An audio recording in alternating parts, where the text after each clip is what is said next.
ஆயத்தமா அப்படின்னா போடணும்னு நினைச்சேன். ஆயத்தமான்னு போட்டோம்னா அந்த செகண்ட் கம்மிங்க்கு ஆர் யூ ரெடி, இன்னைக்கு ஆண்டவர் வந்தாருன்னா அவரை சந்திக்க ஆயத்தமா, அவரோட போகிறதுக்கு இன்னைக்கு ராத்திரியில ஆண்டவர் வந்தாருன்னா அவரோட போறதுக்கு ஆயத்தமானு வந்துருன்றதுக்காக தான் அதை சிம்பிளிஃபை பண்ணேன். ஆயத்தமாக இருக்கிறீர்களான்னு. இப்ப 2026 வருது. எல்லாருக்குமே ஒரு எதிர்பார்ப்பு இருக்கும், ஒரு ஆன்சைட்டி, ஒரு உள்ளுக்குள்ள ஒரு பரபரப்பு இருக்கும். அது ஹியூமன் நேச்சர். ஏன்னா ஒரு சேஞ்ச், ஒரு வருஷத்துல இருந்து அடுத்த வருஷம் போறோம். அப்ப நமக்கு எப்படி இருக்குமோன்னு. ஆனா ஒண்ணு நிச்சயம் என்னன்னு கேட்டீங்கன்னா, ரோமர் 14 அதிகாரத்துல பவுல் சொல்றாரு, சிலர் எல்லா நாட்களையும் கர்த்தருக்கென்று விசேஷித்துக் கொள்கிறார்கள், சிலர் சில குறிப்பிட்ட நாட்களை கர்த்தர் என்று விசேஷித்துக் கொள்கிறார்கள். ரெண்டு பேருமே ஆண்டவர் தான் ஏதோ செய்ய போறாருன்னு சொல்லி நினைக்கிறாங்க. அதனால ரெண்டும் தப்பு கிடையாது. இவங்க அவங்கள குற்றம் கண்டுபிடிக்க கூடாது, அவங்க இவங்கள குற்றம் சொல்லக்கூடாதுன்ற. இந்த 2026ல எனக்கு இயேசு கிறிஸ்து என்ன செய்வாரோ. நிறைய பேருக்கு தினமுமே இயேசு கிறிஸ்து கொடுத்த நாட்கள் தான், எல்லா நாளுமே இயேசு கொடுத்த நாட்கள் தான், அதனால இயேசு கிறிஸ்து நன்றாக நடத்துவார் அப்படின்னு.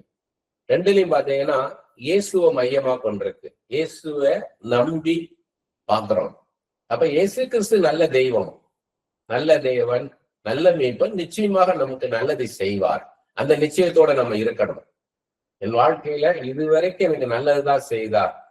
எபினேசராக, யெகோவா ஷம்மாவாக, யெகோவா ஷாலோமாக, யெகோவா ரோகியாக, யெகோவா ரொபேக்காவாக, எல்ரோயாக என் கூட இருந்தவர் இனியும் என்னோட இருப்பார்ன்ற அந்த நிச்சயத்தோட நம்ம இருக்கணும். இத பாத்தீங்கன்னா நான் எழுதியிருக்கிறேன், அதை நான் அப்படியே வாசிக்கிறேன். நிச்சயமாக இந்த 2026 நல்லாவே இருக்கும். அதை நம்ம நம்பணும். ஏன்னா இயேசு கிறிஸ்து நல்ல தெய்வம். அவர் தான் நம்மளை உருவாக்கினார். அவர் தான் நாட்களையும் மாதங்களையும் வருடங்களையும் உருவாக்கினார். நிச்சயமாக நமக்கு நல்லது செய்வார். அந்த நிச்சயத்தோட நம்ம இருக்கணும். ஆண்டவர் தான் நம்மளை ஆசீர்வதிக்க போறது, ஆண்டவர் தான் நான் நடத்த போறது. நிச்சயமாக நமக்கு சுகம் தந்து பலன் தந்து பாதுகாத்து நடத்துவார்னு அவரை நம்பி இருக்கணும். நிச்சயமாக இந்த 2026 உங்களுக்கு நல்லாவே இருக்கும். இதுவரை நடக்காத காரியங்கள் உங்களுக்கு நடக்கும். பிரேக் த்ரூ உண்டாகும். இயர் ஆஃப் பிரேக் த்ரூவா இருக்கும். எல்லாருக்குமே இது ஒரு பிரேக் த்ரூ இந்த வருஷத்துல உண்டாகும். 2026 உங்களுக்கு நிச்சயமா ஆசீர்வாதமாக இருக்கும். அதை நீங்க ஆண்டவரை பார்த்தீங்கன்னா அந்த விசுவாசம் உண்டாகும். அதுதான் பைபிளை படிக்கிறது. பைபிளை படிக்கும் போது ஆண்டவர் யாரு, பைபிளை படிக்கும் போது ஆண்டவர் யாருன்னு தெரிஞ்சுக்கும். இந்த நல்ல தேவன் நிச்சயமாக எனக்கு நல்லது செய்வார், எனக்கு நன்மை செய்வார், அந்த நிச்சயம் நமக்கு உண்டாகும், அந்த விசுவாசம் நமக்கு உண்டாகும். நான் எனக்கு ஆண்டவர் சொல்ல சொல்ல நான் எழுதியிருக்கிறேன், அதை நான் அப்படி படிச்சுக்கிட்டே வரேன். அப்போ உங்களுக்கு ஈஸியா இருக்கும். மனிதர்களாகிய நாம் எல்லோருமே ஒரு திருப்பு முனைக்காக காத்து கொண்டு இருக்கிறோம். ஒரு பிரேக் த்ரூக்காக எல்லாருமே நம்ம காத்துக்கிட்டு இருக்கிறோம். நமது வாழ்க்கையில் ஒரு மாற்றத்திற்காக, முன்னேற்றத்திற்காக காத்து கொண்டு இருக்கிறோம். நாட் ஓன்லி a சேஞ்ச், ஒரு promotion to the next level. அடுத்த லெவலுக்கு நம்ம போகணும்னு சொல்லி எல்லாருமே நம்ம எதிர்பார்க்கிறோம். என் வாழ்க்கை இப்படி இருக்கணும், நான் இப்படியாக இருக்கணும்னு சொல்லி நம்ம என்ன பண்றோம், எதிர்பார்த்து காத்து கொண்டு இருக்கிறோம். கர்த்தர் தான் அதை செய்து என்று அவரையே நோக்கி பார்த்து கொண்டு இருக்கிறோம். அதற்காக தொடர்ந்து ஜெபித்து கொண்டு இருக்கிறோம். கண்டினியூஸா நம்ம ப்ரே பண்ணிட்டு இருக்கிறோம். நம்ம அதுக்காக நம்ம ஜெபம் பண்ணிட்டு இருக்கிறோம். ஆண்டவரே நாங்க அடுத்த லெவல் போகணும், நாங்க முன்னேறணும்னு சொல்லிட்டு நாம் நம்மை ஆயத்தப்படுத்த போனோம். அப்படிப்பட்ட ஒரு மாற்றத்திற்கு நாம் ஆயத்தமாகிறோமா? நம்ம ஜெபிக்கிறோம், எனக்கு ஒரு மாற்றம் வேணும், எனக்கு ஒரு முன்னேற்றம் வேணும்னு சொல்லி ஜெபிக்கிறோம். ஆனா நம்ம அது ஆக்ஷன்ல இருக்கிறோமா? அதற்காக நாம என்ன செய்கிறோம்? What are we doing? நாம் நம்மை ஆயத்தப்படுத்தணும். அதுதான் இது ஃபோக்கஸ். இந்த மெசேஜோடைய ஃபோக்கஸே நாம் நம்மை ஆயத்தப்படுத்த வேண்டும். கர்த்தர் என்னை இப்ப எனக்கு தனிப்பட்ட விதத்துல கர்த்தர் என்னை உலகம் முழுக்க கொண்டு போகணும்னு சொல்லி நான் ஜெபம் பண்றேன், நான் விரும்புறேன், அதுக்காக ஜெபிக்கிறேன். அதுக்காக நான் என்ன செய்யணும்? ஏன்னா உலகம் முழுக்கன்னா பலவிதமான கலாச்சாரம் இருக்கும், வேரியஸ் கல்ச்சர்ஸ் இருக்கும், பலவிதமான பழக்க வழக்கங்கள் இருக்கும், பலதரப்பட்ட விசுவாசம் உள்ளவங்களா இருப்பாங்க. அவங்க மத்தியில போய் நான் ஊழியம் பண்ணணும்னா அதுக்கு நான் என்னைய ப்ரிப்பேர் பண்ணணும், அதுக்கு நானே ரெடி பண்ணணும், ஆயத்தப்படுத்தணும். நாளைக்கே கர்த்தர் என்னை கொண்டு போகலாம், என்னைக்கோ கொண்டு போவார்கள், நாளைக்கே கொண்டு போகலாம்ன்ற நிச்சயம் எனக்கு உண்டாகணும். பாத்தீங்கன்னா நான் அங்க போய் என்ன பண்ண போறேன், அங்க போய் அவங்க மத்தியில முதலாவது பேசணும், அந்த ஜனங்களோட நான் பேசணும். அடுத்து அவங்க மத்தியில நான் பிரசங்கம் பண்ணணும், அடுத்து அவங்க மத்தியில நான் தீர்க்க தரிசனம் சொல்லணும், அடுத்து அவங்களுக்காக நான் ஜெபிக்கணும். இதுக்கெல்லாம் நான் என்ன பண்ணணும், மென்டலி நான் ரெடி ஆகணும், ஸ்பிரிச்சுவலா நான் ரெடி ஆகணும், பிசிக்கலா நான் ரெடி ஆகணும். 3 விதத்துல என் சரீரம் நான் என்ன பண்ணணும், அதுக்கு பக்குவப்படுத்தணும், ஆயத்தமா இருக்கணும். நான் குளிர் பிரதேசமா இருக்கலாம், இல்லைன்னா வனாந்திரமா இருக்கலாம், மிகுந்த வெப்பம் நிறைந்த இடமா இருக்கலாம். அது எல்லாத்துக்கும் நான் என்ன பண்ணணும், என்னுடைய சரீரம் அகாமடேட் ஆகணும், அதுக்கு நான் ஜெபிக்கணும். ஆண்டவர் அப்ப அதை என்ன பண்ணுவார், என்னை எக்யூப் பண்ணுவார், என் பாடியை அதுக்கு எக்யூப் பண்ணுவார், அந்த ரெசிஸ்டன்ஸ் பவரை கொடுப்பார். அவங்களுடைய ஃபுட்டு அதெல்லாம் சாப்பாடெல்லாம் எனக்கு ஏற்றுக்கிற மாதிரி ஆகணும். அடுத்தது மைண்ட்ல நானே அகாமடேட் ஆகணும், மைண்ட் எனக்கு ரெடி ஆகணும். அவங்க மத்தியில போய் இருந்தாலும் எனக்கு என்ன ஆகும்னா, அவங்க அன்னீசியா இருக்கக்கூடாது, ஒரு வித்தியாசமா ஒரு அந்நியனா இருக்கக்கூடாது, அந்யோன்யமா இருக்கணும். அடுத்து ஸ்பிரிட்ல நான் அவங்களுக்கு தேவையான வார்த்தைகளை நான் சொல்லணும்னு ரெடி ஆகணும். இது போல உங்களுக்கு உங்க ஃபீல்டுல நீங்க நம்ம நாளைக்கே ஒரு இடத்துக்கு கொண்டு போனா அவங்களோட இன்ட்ராக்ட் பண்ணணும், அவங்களுக்கு ஆண்டவரை பத்தி சொல்லணும்னு நினைச்சீங்கன்னா எப்படி சொல்ல போறீங்க அவங்க மத்தியில, அதுக்கு நீங்க ரெடி ஆகணும். தான் புதுசா ஒரு இடத்துக்கு போனாதான் தெரியும், ஒரு புதிய ஒரு நாட்டுக்கு போனீங்கன்னா தான் தெரியும். அவங்களுடைய பழக்க வழக்கங்கள்லாம் வேற மாதிரி இருக்கும். நம்ம இங்க ஒவ்வொரு ஞாயிற்றுக்கிழமை நம்ம சர்ச்சுக்கு போறவங்களா இருப்போம், அங்க பாத்தீங்கன்னா வெள்ளிக்கிழமை தான் அவங்களுக்கு சர்ச்சுக்கு போறவங்களா இருப்பாங்க. அப்ப அந்த வெள்ளிக்கிழமைக்கு போகும்போது நம்மளுக்கு ஒரு அன்ஈஸியா இருக்கும். இது என்ன, இந்த சண்டே தானே வந்து நம்மளுக்கு ஹோலிடே, நம்மளுக்கு பரிசுத்த ஓய்வு நாள்னு சொல்லி ஞாயிற்றுக்கிழமை தானே இருக்கு, இது என்ன வெள்ளிக்கிழமை ஓய்வு நாள்னு சொல்றாங்களே அப்படின்னு இருக்கும். அது முதல்ல நமக்கு மைண்ட்ல அகாமடேட் ஆகணும். அடுத்து பாத்தீங்கன்னா சாயங்கால நேரத்துல கூடுவாங்க எல்லாரும், பகல் நேரத்துல கூட மாட்டாங்க, சாயங்கால நேரத்துல ஒரு இடத்துல கூடுவாங்க. அந்த என்விரான்மெண்ட் பாத்தீங்கன்னா ஏதோ ஒரு ஸ்கூல் பில்டிங்கா இருக்கும், இல்லைன்னா ஒரு ஆபீஸா இருக்கும். அது பகல் முழுக்க ஒரு ஆபீஸா நடந்திருக்கும். ஈவினிங்ல ஒரு 2-3 ஹவர்ஸ் சர்ச்சுக்குன்னு கொடுப்பாங்க. அந்த இடத்துல போய் நிற்கும் போது அந்த என்விரான்மெண்ட் எல்லாம் வேற ஒரு ஆபீஸ்க்குள்ள போய் நின்ன மாதிரி இருக்கும். ஒரு சர்ச்சில் நம்மளுக்கு வந்து பெர்மனன்ட் ஸ்ட்ரக்சர் இருக்காது. அப்ப அது நமக்கு அகாமடேட் ஆகணும். இப்படி எல்லாம் இருக்குது. இது என்ன பண்ணு கேட்டீங்கன்னா, யாக்கோபு 2ஆம் அதிகாரம் 14-26 வசனங்கள் என்ன இருக்குன்னா, கிரியுள்ள விசுவாசம் வேணும்னு இருக்கு. இப்ப நம்ம விசுவாசிக்கிறோம், ஆண்டவர் நம்மள இன்னொரு இடத்துக்கு கொண்டு போறதுக்கு நம்ம ஆயத்தமா இருக்கணும். இதே இடத்துல இல்ல, இன்னொரு இடத்துக்கு ஆண்டவர் என்னை கொண்டு போகலாம், அந்த இடத்துல நான் அட்ஜஸ்ட் பண்ணி இருக்கணும். அங்க நானு அவங்களுடைய அங்க கொடுக்குற வேலையை நான் திறம்பட செய்யணும். யோசேப்பு எடுத்துக்கோங்க, போத்திபார் வீட்டுல போய் வேலை பார்க்கிறார், அடிமையா இருக்கிறார், ஆனா அங்க சக்சஸ்ஃபுல் பர்சனா இருக்கிறார். அதே மாதிரி சிறைச்சாலையில பாத்தீங்கன்னா அங்கேயும் அவர் வந்து ஒரு சக்சஸ்ஃபுல் லீடரா இருக்கிறார். அது மாதிரி நம்ம அந்த எந்த இடத்துல கொண்டு போனாலும் நம்ம அங்க எக்ஸலண்டா இருந்து இருக்கணும். அவங்களுக்கு மேல நம்ம நின்று காமிக்கணும். அப்ப அதுக்கு நம்ம ஆயத்தமா இருந்தா தான் முடியும். அப்ப நம்ம அதை விசுவாசிக்கிறோம், ஆண்டவர் என்னை கொண்டு போவார்னு ஆண்டவரை விசுவாசிக்கிறோம். அது என்ன பண்ணா நம்ம கிரியையில வெளிப்படணும். அதுதான் யாக்கோபு 2ஆம் அதிகாரம் 14-26 வசனங்கள்ல பாக்குறோம். கிரியை இல்லாத விசுவாசம் செத்த சரீரம் போல. நம்ம விசுவாசம் கிரியையில வெளிப்படணும். ஆபிரகாம் விசுவாசித்தாரு.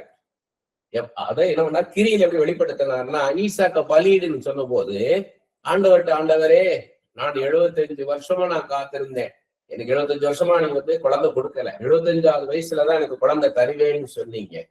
இப்ப 99வது வயசுல வந்து எனக்கு அடுத்த வருஷம் குழந்தை கொடுங்க, 100வது வயசுல குழந்தை கொடுத்தீங்க ஈசாக்க. இப்ப அவனை பலியிடுன்னு சொல்லி கேட்கறீங்களே, நீர் தான் கொடுத்து நீரே கேட்கறீங்கன்னு ஆர்கியூ பண்ணவே இல்லை, ஒரு கேள்வியும் கேட்கல. ஆண்டவர் சொல்றார், அப்படியே கீழ்ப்படிந்து என்ன பண்ணாரு, கொண்டு போய் ஈசாக்க பலிபடுத்த வச்சார். அப்ப அந்த விசுவாசம் ஆண்டவர் கொடுத்தாரான்னு கேட்கிறார், அவ்வளவுதான். ஆண்டவரை தான் பார்த்தாரு, ஆண்டவர் சொல்றாரா, கீழ்ப்படிந்தார், அதான் விசுவாசம். ஆண்டவரை நம்பினார். அப்ப நம்ம விசுவாசம் கிரியில வெளிப்படணும்.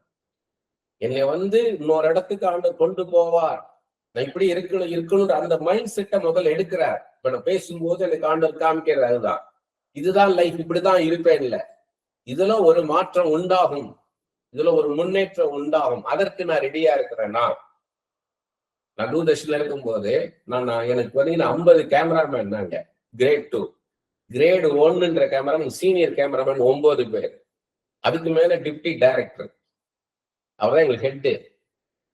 நான் வந்து இருக்கிறதையே ஜூனியர் எல்லாத்துலயும். அந்த 50 பேர்த்துல நான் தான் கடைசி, கிட்டத்தட்ட 60 பேர்த்துல நான் தான் கடைசின்னு சொல்லலாம். ஆனா ஒரு சூழ்நிலை வந்துச்சு, எப்படின்னா ஒரு ஒரு இறுக்கமான சூழ்நிலை வந்துச்சு. அப்ப டோட்டலா கோஆர்டினேட் யார் பண்றதா, நீ பண்ணு ஏஞ்சல் கொடுத்துட்டாங்க. கிட்டத்தட்ட 6 மாத காலம் நான் கோஆர்டினேட் பண்ணேன். அந்த பெரிய 2 சேனல், 4 ஸ்டுடியோ, அவ்வளவு ப்ரொடக்ஷன், எல்லாத்தையும் கோஆர்டினேட் பண்ணணும். என்னை கொண்டு பண்ண வச்சார் ஆண்டவர். இன்னைக்கு யோசித்து பாக்குறேன் அதை. அப்படி போல நம்மள வந்து நம்ம எப்படி இருந்தோம்னா முடியாது. நம்ம ரெடி ஆகணும், நம்ம ஆயத்தம் ஆகணும். அடுத்த முன்னேற்றத்துக்கு, நெக்ஸ்ட் லெவலுக்கு நம்ம ரெடியா இருக்கணும். அது கிரியையில வெளிப்படணும். கர்த்தர் நமக்கு கொடுத்துள்ள தாளந்துகள், ரசனை, திறமைகள், சூழ்நிலை, தாகம், வாஞ்ச, விருப்பம், அதாவது talents, taste, skill, environment, thirst, desire, wish or will, இது எல்லாமே எப்படின்னா இதெல்லாம் நம்ம பார்க்கும்போது நாம் எப்படியாக இருக்க கர்த்தர் விரும்புகிறான்னு தெரிந்து கொள்ளலாம். எனக்கு என்னெல்லாம் டேலண்ட் கொடுத்திருக்கிறார், உங்களுக்கு என்னெல்லாம் டேலண்ட் கொடுத்திருக்கிறார், அதை நீங்க பார்க்கணும். என்ன திறமையை கொடுத்திருக்கிறார், உங்களுடைய விருப்பம் என்ன, உங்களுடைய தாகம் என்ன, அதை பார்த்தீங்கன்னாலே உங்களை கொண்டு கர்த்தர் என்ன செய்ய விரும்புறான்னு நீங்க தெரிந்து கொள்ளலாம். இதுதான் நம்மை குறித்து கர்த்தர் வைத்திருக்கிற தரிசனம். மேலும் இதுவரை நம்மை கர்த்தர் எப்படி நடத்தி வந்துள்ளார், நம்ம பாஸ்ட் லைஃப்ல நம்ம எப்படி கொண்டு வந்திருக்கிறார்ன்றதை நம்ம பார்க்கணும். எப்படிப்பட்ட வாழ்க்கையை வாழ வைத்துள்ளார் என்பதை பார்க்கும் போதும் நம்ம இனி எப்படி இருக்கணும்ன்றதை நம்ம தெரிந்து கொள்ளலாம். இதுவரை எப்படி நடத்திட்டு வந்தாரோ அதை நம்ம பார்க்கணும். எப்படிப்பட்ட ஜனங்கள் மத்தியில நம்ம வச்சிருக்கிறார், எப்படிப்பட்ட வேலையை செய்ய வைத்தார், எதை நம்ம வாஞ்சியா செய்வோம், எதை நம்ம இன்வால்மெண்டோட ஈடுபாட்டோட செய்வோம், எது நமக்கு நல்ல ஈஸியா வருது, எதை நம்மளுக்கு போர் அடிக்காம இருக்குது, அதெல்லாம் நம்ம பார்க்கணும். அதுதான் நம்மளுடைய ஏரியா. இவைகளுக்கு மாறுபட்டு ஒருபோதும் கர்த்தர் நம்மை நடத்த மாட்டார். இதுக்கு மாறுபட்டு நம்மள ஒரு நாள் மாற்றக்கூடாது. நம்மளுடைய கடந்த காலமும் நிகழ்காலமும் எதிர்காலமும் ஒன்றுக்கொன்று இணைந்ததாகும், தொடர்ச்சியானதாகும். பாஸ்ட், பிரசன்ட், ஃபியூச்சர், இது எல்லாமே ஒண்ணுக்கு ஒண்ணு இணைந்தது, ஒரு கண்டினியூஸ். இதுல திடீர்னு உங்களை அப்படியே நிப்பாட்டி கொண்டு போக மாட்டார். முன்னுக்கு பின் முரணாக ஒரு நாளும் கர்த்தர் நம்மை நடத்த மாட்டார். நான் வளர வேண்டும் என்கிற எண்ணம் நமக்கு இருக்க வேண்டும். இதுதான் நமக்கு இருக்க வேண்டிய உந்துதல், அர்ஜு. நான் முன்னேறணும், நான் நெக்ஸ்ட் லெவலுக்கு போகணும் அப்படின்ற அந்த எண்ணம் நமக்குள்ள இருக்கணும். இது முக்கியமாக நாம் கவனிக்க வேண்டிய காரியம் திருப்தி. இது என்ன செஞ்சாலுமே நம்மளுக்கு அல்டிமேட்டா என்ன வேணும்னு கேட்டீங்கன்னா சாட்டிஸ்பாக்சன். நாம் எப்படி இருந்தால் திருப்தியாக இருப்போம் என்பதையும், நாம் எப்படிப்பட்ட வேலையை செய்தால் திருப்தியாக இருப்போம் என்பதையும், நாம் எப்படிப்பட்ட வாழ்க்கையை வாழ்ந்தால் திருப்தியாக இருப்போம் என்பதையும் கர்த்தர் அறிவார். என்ன அழகா சொல்றாரு பாருங்க. நம்ம எப்படிப்பட்ட வாழ்க்கையை வாழ்ந்தா நமக்கு திருப்தியா இருக்குன்றது ஆண்டவர் அறிவார். என்ன மாதிரி வேலை பார்க்கணும், என்ன மாதிரி இடத்துல இருக்கணும், எந்த ஜனங்கள் மத்தியில் நம்ம இருந்தா நமக்கு திருப்தியா இருக்கும் என்பதை கர்த்தர் அறிவார். எனவே நாம் கர்த்தரிடம் கேட்கணும். He knows, God knows. அப்ப ஆண்டவர்கிட்ட நம்ம கேட்கணும், நான் எப்படியாக இருக்க விரும்புகிறேன், நான் எப்படிப்பட்ட வேலையை செய்யணும், நான் எப்படிப்பட்ட வாழ்க்கையை வாழணும்னு கர்த்தர்கிட்ட கேட்கும் போது கர்த்தர் அதை நமக்கு வேதத்தின் அடிப்படையாக வைத்து வெளிப்படுத்துவார். இப்போது நாம் எங்கே இருக்கிறோம், இனி எப்படி இருக்க போகிறோம், இரண்டுக்கும் இடையே உள்ள வித்தியாசம் என்ன, இடைவெளி என்ன என்பதை நாம் தெளிவாக புரிந்து கொள்ளணும். அதற்கேற்ப அந்த இடைவெளியை நிரப்ப நாம் என்னென்ன செய்ய வேண்டுமோ அவைகளை எல்லாம் செய்ய வேண்டும். பிரசன்ட்ல எங்க இருக்கிறோம், ஃபியூச்சர்ல நம்ம எப்படியாக இருக்க விரும்புகிறோம்ன்றத நம்ம யோசிக்கணும். அப்பதான் நம்ம அதை போக முடியும். என்னால முடியாது, எனக்கு இப்படித்தான் அப்படின்னு சொல்லக்கூடாது. கர்த்தரால முடியும், கர்த்தரால மாத்த முடியும். சவுல் ஒரு சாதாரண ஒரு கழுதையைத்தான் தேட போனார், தொலைந்து போன கழுதையை தேட போனார். ஆனா அங்க சாமுவேல் என்ன சொன்னாரு, நீ கழுதையை தேடிட்டு வந்திருக்கிற, நீதான் ராஜாவாக போறன்னு. எப்படி பாருங்க, ஒரு பெரிய டேர்னிங் பாயிண்ட் பாருங்க. தாவீது அது மாதிரி ஆடு மேய்ச்சிக்கு தான் இருக்கிறாரு. ஆனா ஆண்டவர் அவரை ராஜாவாக, தீர்க்கதரிசியாக, பல புதிய புதிய ராகங்கள்ல புதிய புதிய பாடல்களை பாடுகிறவனாக எப்படி எப்படி தரிசனம் வச்சிருந்தாரு பாருங்க. யோசிப்பு அது மாதிரி, யோசிப்பு 17 வயசு வரைக்கும் ஒரு ஆர்டினரி லைஃப் தான். ஆடு மேய்ச்சிட்டு இருக்கிறாரு. அதுக்கு மேல என்னன்னா அவங்க சூப்பர்வைஸ் பண்றாரு, சகோதரர்கள் சூப்பர்வைஸ் பண்ணிட்டு இருந்தார். திடீர்னு ஆண்டவர் அவருக்கு ஒரு சொப்பனம் கொடுக்கிறாரு 17வது வயசுல, உன்னை உயர்த்த போறேன்றாரு. அதுல இருந்து அவருடைய லைஃப் டர்ன் ஆயிடுச்சு. அதுக்கப்புறம் மூவ் ஆக ஆரம்பிச்சிருச்சு. அப்படி போல அந்த மூவ்மெண்ட்டுக்கு நம்ம ரெடியா இருக்கணும். நம்ம கோஆபரேட் பண்ணாதான் ஆண்டவரால செய்ய முடியும். ஏன்னு கேட்டீங்கன்னா, ஆண்டவரே செய்வார் அப்படின்னு நினைக்க கூடாது. அந்நிய பாஷை பேசுறதுக்கு நிறைய பேர் நினைக்கிறாங்க ஆண்டவரே பேச வைப்பார். இல்ல இல்ல, நம்மளுக்கு சுயாதீனத்தை கொடுத்திருக்கிறார். செல்ஃப் வில், ஃப்ரீ வில் நமக்கு ஆண்டவர் கொடுத்திருக்கிறார். நான் அந்நிய பாஷையில பேசணும்னு நினைச்சாதான் ஆண்டவர் எனக்கு ஹெல்ப் பண்ணுவாரு. நான் பாடணும்னு நினைச்சாதான் ஆண்டவர் என்னை பாடறதுக்கு ஹெல்ப் பண்ணுவார். நான் ஜெபிக்கணும், நான் தான் முடிவு பண்ணணும். டெசிஷன் மேக்கிங்கிறத நமக்கு கொடுத்திருக்கிறார் ஆண்டவர். நம்மள ஒரு அடிமையை போல அவர் நடத்தல, ஒரு தேவதூதனை போல நடத்தல, ஒரு இயந்திரத்தை போல நம்ம நடத்தல. அப்ப நமக்குள்ள முதல்ல முடிவு பண்ணணும். டெசிஷன் நம்ம கையில தான் இருக்குது. தேவ சாயலாக உருவாக்கி இருக்கிறார்னா அதுதான் சொல்றாரு. தேவ சாயல், அவரை போல சிந்திக்க, அவரை போல பார்க்க, அவரை போல முடிவெடுக்க. யாரும் நம்மளை சொல்ல தேவையில்லை, நம்ம ரெடியாகணும். இல்லை என் சூழ்நிலை இப்படித்தான், எனக்கு இப்படிப்பட்ட இக்கட்டான சூழ்நிலை இருக்கிறேன், கர்த்தரை வரல, கர்த்தர் அதை மாற்ற முடியும், கர்த்தர் அதை மாற்ற முடியும். அப்ப அந்த இடைவெளி என்னன்னு பார்க்கணும். இப்ப இருக்கிற பிரசன்ட்டுக்கும் ஃபியூச்சருக்குள்ள இடைவெளி என்ன? அப்ப நான் என்ன செய்யணும்? இப்ப நான் எப்படியாக இருக்க விரும்புகிறேன்றத நான் யோசித்து பார்க்கிறேன். அப்ப அதுக்கு என்ன பண்றேன்? நான் கான்ஃபரன்ஸ்ல பேசணும்னு நினைக்கிறேன். நான் பெரிய பெரிய கான்ஃபரன்ஸ்ல, வேர்ல்டு லெவல்ல நடக்கக்கூடிய கான்ஃபரன்ஸ்ல நின்று பேசணும். வெறுமனை லெக்சர் கொடுக்க கூடாது, வெறுமனை போய் எழுதி வந்து படிக்க கூடாது. அங்க இருந்து ப்ராஃபட்டிக்கா பேசணும், ஒரு ப்ராஃபட்டா நிக்கணும். இப்ப என்ன சொல்றார்? வாட் காட் செட் இல்ல, பைபிள்ல இருக்கிறது வாட் காட் செட் இல்ல. இப்ப என்ன சொல்றார்? சொன்னேன் நான் ஆரம்பத்துல, இந்த 2026 எப்படி இருக்கும் அப்படின்னா, இப்ப ஆண்டவர் பேசணும். இந்த வருஷம் 2026 உங்களுக்கு எப்படி இருக்குன்றத சொல்லணும்.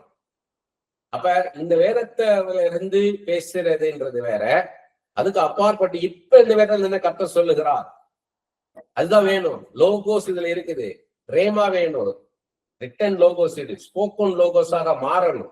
இப்ப என்ன சொல்றார்? Right now what God is saying. இப்ப என்ன சொல்றார் ஆண்டவர், அதை சொல்லணும். அப்ப நான் அதுக்கு என்ன பண்ணணும்? ரெடி ஆகணும். அப்ப அதிகமாக நான் வேதத்தை படிக்கணும், அதிகமாக நான் ஜபத்துல உட்காரணும், அதிகமான வெளிப்பாடுகளை வாங்கணும். என்னைய இந்த இமேஜினேஷன்ல, என்னோட ஸ்பிரிட்ல ஆண்டவர் அந்த இடத்தை கொண்டு போய் காமிப்பார். அதுதான் கிங்டம் ஆஃப் காட்ன்றது, ஸ்பிரிச்சுவல் ரெல்ம், ஆவிக்குரிய உலகம். அங்க கொண்டு போய் நிறுத்தினா நான் எப்படி பேச போறேன்? என் கூட நின்று யாரெல்லாம் பேசுவா? எக்ஸ்பர்ட்ஸ் வருவாங்க. அந்த எக்ஸ்பர்ட்ஸ் மத்தியில நின்று பேசணும், ரெவலேஷனோட இருக்கணும். இப்ப நான் சொல்றேன், ரெவலேஷன் இஸ் மோர் தேன் ப்ராபசின்றேன். The value of revelation is more than the value of prophecy. தீர்க்க தரிசனத்தின் மேன்மையை காட்டிலும் வெளிப்பாட்டின் மேன்மை மேலானதுன்னு பேசுறேன்னு. அப்ப அதுக்கு நான் ரெடி ஆகணும். நான் இது ஒரு ப்ராசஸ், ஒரு ஈவெண்ட் கிடையாது, ஒரு மாற்றம் கிடையாது.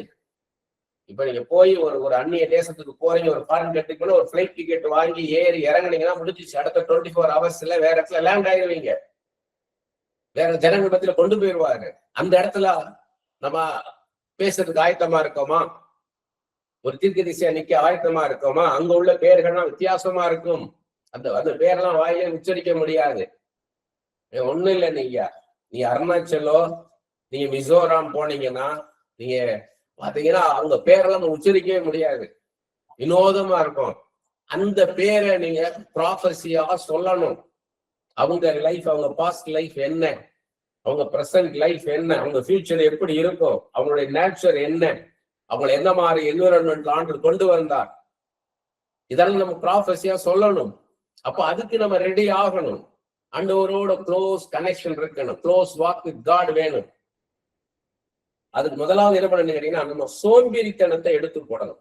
ஃபர்ஸ்ட் நம்ம செய்ய வேண்டிய காரியம் லேசினஸ் தூக்கி போடணும். லேசினஸ் இருந்தா முன்னேறவே முடியாது. சோம்பேறியா இருந்தோம்னா ஒரு நாளும் முன்னேற முடியாது. சோம்பேறித்தனத்தை முதல்ல எடுத்து போடணும். களைப்பாய் சோர்வாய் இருக்கும் போதும், அதாவது டயர்டா இருக்கும், நம்மளுக்கு சில சமயம் சோர்வா இருக்கும், அந்த நேரத்திலும் கூட நம்ம செயல்படணும். முதல்ல சோம்பேறித்தனத்தை எடுத்து போடணும். அடுத்தது களைப்பா இருக்கும் போதும் சோர்ந்து இருக்கும் போதும் நம்ம செயல்பட்டுக்கிட்டே இருக்கணும். நம்ம தொடர்ந்து செயல்பட்டு இருக்கணும். இப்ப நீங்க ஒரு ஐடி ஃபீல்ட்ல இருக்கிறீங்க அப்படின்னா, ஐடி ஃபீல்ட்ல அடுத்த லெவலுக்கு போகணும்னு நினைக்கிறீங்கன்னா அது சம்பந்தமான புக்ஸ் எல்லாம் படிக்கணும். நீங்க எந்த ஃபீல்டுல இருக்கீங்களோ அது சம்பந்தமான புக்ஸ படிக்கணும். அதுக்கு உங்களை எக்யூப் பண்ணணும். நீங்க சமைக்கிறீங்க, அந்த சமைக்கிறதுல எக்ஸ்பர்ட் ஆகணும். இது மாதிரி ஒரு டேஸ்ட் பார்த்ததுலன்ற அளவுக்கு எக்ஸ்பர்ட் ஆகணும். நீ வைக்கிற ஒவ்வொரு ஆகாரமும் ருசியா இருக்கணும், அதுல எக்ஸ்பர்ட் ஆகணும்.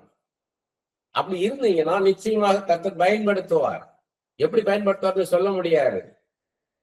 நீங்க இருக்கிற இடத்துல ஒன்ன நீ ஆயத்தப்படுத்து, ஒன்ன நான் பயன்படுத்த முடியும், ஒன்ன உயர்த்த முடியும் ஆண்டவர் சொல்றார். இப்பொழுது இந்த செகண்ட்ல இருந்து, இந்த க்ஷணப்பொழுதுல இருந்து நான் என்னென்ன செய்ய வேண்டும் என்பதை நம்ம பட்டியல் போடணும், லிஸ்ட் போடணும். என்னென்ன செய்யணும் நாங்க அதை நம்ம என்ன பண்ணணும்னா லிஸ்ட் பண்ணணும். இதுவரை நான் அறியாத காரியங்கள் என்னென்ன இருக்குது, வாட் ஐ டோன்ட் நோ, எனக்கு எதெல்லாம் தெரியாம இருக்கிறேன், அது சம்பந்தமான காரியங்கள் எல்லாம் நான் படிக்கணும். நான் படித்து நான் தெரிந்து கொள்ளணும். அப்ப அன்னோன்ல இருந்து நோனுக்குள்ள போவேன். ஏன்னா அன்னோன்றது நோனுக்கு போகும்போதே அதே ஒரு குரோத். ஏற்கனவே தெரிந்த காரியங்களில் எதை எதை நான் இன்னும் நன்றாக அறிந்து கொள்ள வேண்டும் என்பதெல்லாம் எழுதி வைத்து அவற்றையெல்லாம் படித்து தெரிந்து கொள்ளணும். அப்போஸ்தலனாகிய பவுல் சொல்லுகிறார், நான் அடைந்தாயிற்று அல்லது முற்றும் தேறினவனானேன் என்று எண்ணாமல் கிறிஸ்து இயேசுவினால் நான் எதற்காக பிடிக்கப்பட்டேனோ அதை நான் பிடித்துக் கொள்ளும்படி ஆசையாய் தொடர்கிறேன். பிலிப்பியர் 3:12 சொல்றார். என்ன சொல்ற, நான் அடைந்தாயிற்று, ஐ ரீச்ட் மை டெஸ்டினேஷன் இல்ல, நான் அடைந்தாயிற்று அல்லது முற்றும் தேர்னா நான் எக்ஸ்பர்ட் ஆயிட்டேன், ஐ ரீச் மை டெஸ்டினேஷன், தரிசனத்தை நான் வந்து அடைஞ்சிட்டேன் அப்படின்னு இல்லை, நான் எக்ஸ்பர்ட் ஆயிட்டேன் அப்படின்னு இல்லை. நான் அடைந்தாயிற்று அல்லது முற்றும் தேர்னான் என்று எண்ணாமல் கிறிஸ்து இயேசுவினால் நான் எதற்காக பிடிக்கப்பட்டேனோ அதை நான் பிடித்துக் கொள்ளும்படி ஆசையாய் தொடர்கிறேன். இன்னும் நான் தொடர்ந்து கொண்டுதான் இருக்கிறேன். ஸ்டில் ஐம் கண்டினியூங் மை ஜர்னின்றார். ஆசையாய் தொடர்கிறேன். அது ஆசையா செய்யணும், வித் பேஷன். இது இங்கிலீஷ் பைபிள் எல்லாம் கிடையாது. இந்த ஆசைன்றது இங்கிலீஷ் பைபிள் எந்த வருஷன்லயும் கிடையாது. இது நம்மளுக்கு கிரீக்ல இருந்து அப்படியே ஸ்ட்ரைட்டா தமிழ்ல டிரான்ஸ்லேட் பண்ணதுனால அந்த வேர்டு வந்துருச்சு நமக்கு. ஆசையாய் தொடர்கிறேன். இது இங்கிலீஷ்ல இருந்து டிரான்ஸ்லேட் பண்ணா நிச்சயமா நம்மளுக்கு அந்த வேர்டு கிடைச்சிருக்காது. With fashion. நம்ம அதை ஒரு பேஷனோட பண்ணணும். நீங்க சமைச்சாலும் அதை விருப்பப்பட்டு செய்யணும். சில பேர் கார் ஓட்டுவாங்க, ஒரு மிஷின் ஓட்டுறோன்ற மாதிரி. ஒரு மோட்டரைஸ்டு வெஹிக்கிள், ஒரு இயந்திரம், சக்கரத்துல ஒரு இயந்திரத்தை மாட்டுக்கு ஓட்டுறோம் மாதிரி ஓட்டுவாங்க, அவ்வளவுதான். ஆனா சில பேர் அதை ஆசையா ஓட்டுவாங்க, பேஷனோட டிரைவ் பண்ணுவாங்க. அவங்க டிரைவிங்கிறதே ஒரு பேஷன் அவங்களுக்கு. அப்படி போல நம்ம இருக்கணும். நம்ம செய்யறத ஆசையா செய்யணும். 1 கொரிந்தியர் 8:2 சொல்றாரு, அதே பவுல் சொல்றாரு, ஒருவன் தான் ஏதேனும் ஒன்றை அறிந்தவன் என்று எண்ணிக்கொள்வானால் ஒன்றையும் அறிய வேண்டிய பிரகாரம் அவன் இன்னும் அறியவில்லை. சொல்றாரு பாருங்க, எனக்கு தெரியும்னு சரிக்காத, நீ சரியா தெரிந்து கொள், அறிய வேண்டிய பிரகாரம் அறிந்து கொள். என்னென்ன காரியத்தை எனக்கு தெரியும் நினைக்காத, ஐநோன்னு நான் சொல்லாத, கரெக்டா தெரிஞ்சுக்கோ. அதை பத்தி மத்தவங்க பேசும்போது கேளு, மத்தவங்க எழுதுனதெல்லாம் படி, உன்னை கரெக்ட் பண்ணிக்கோன்ற.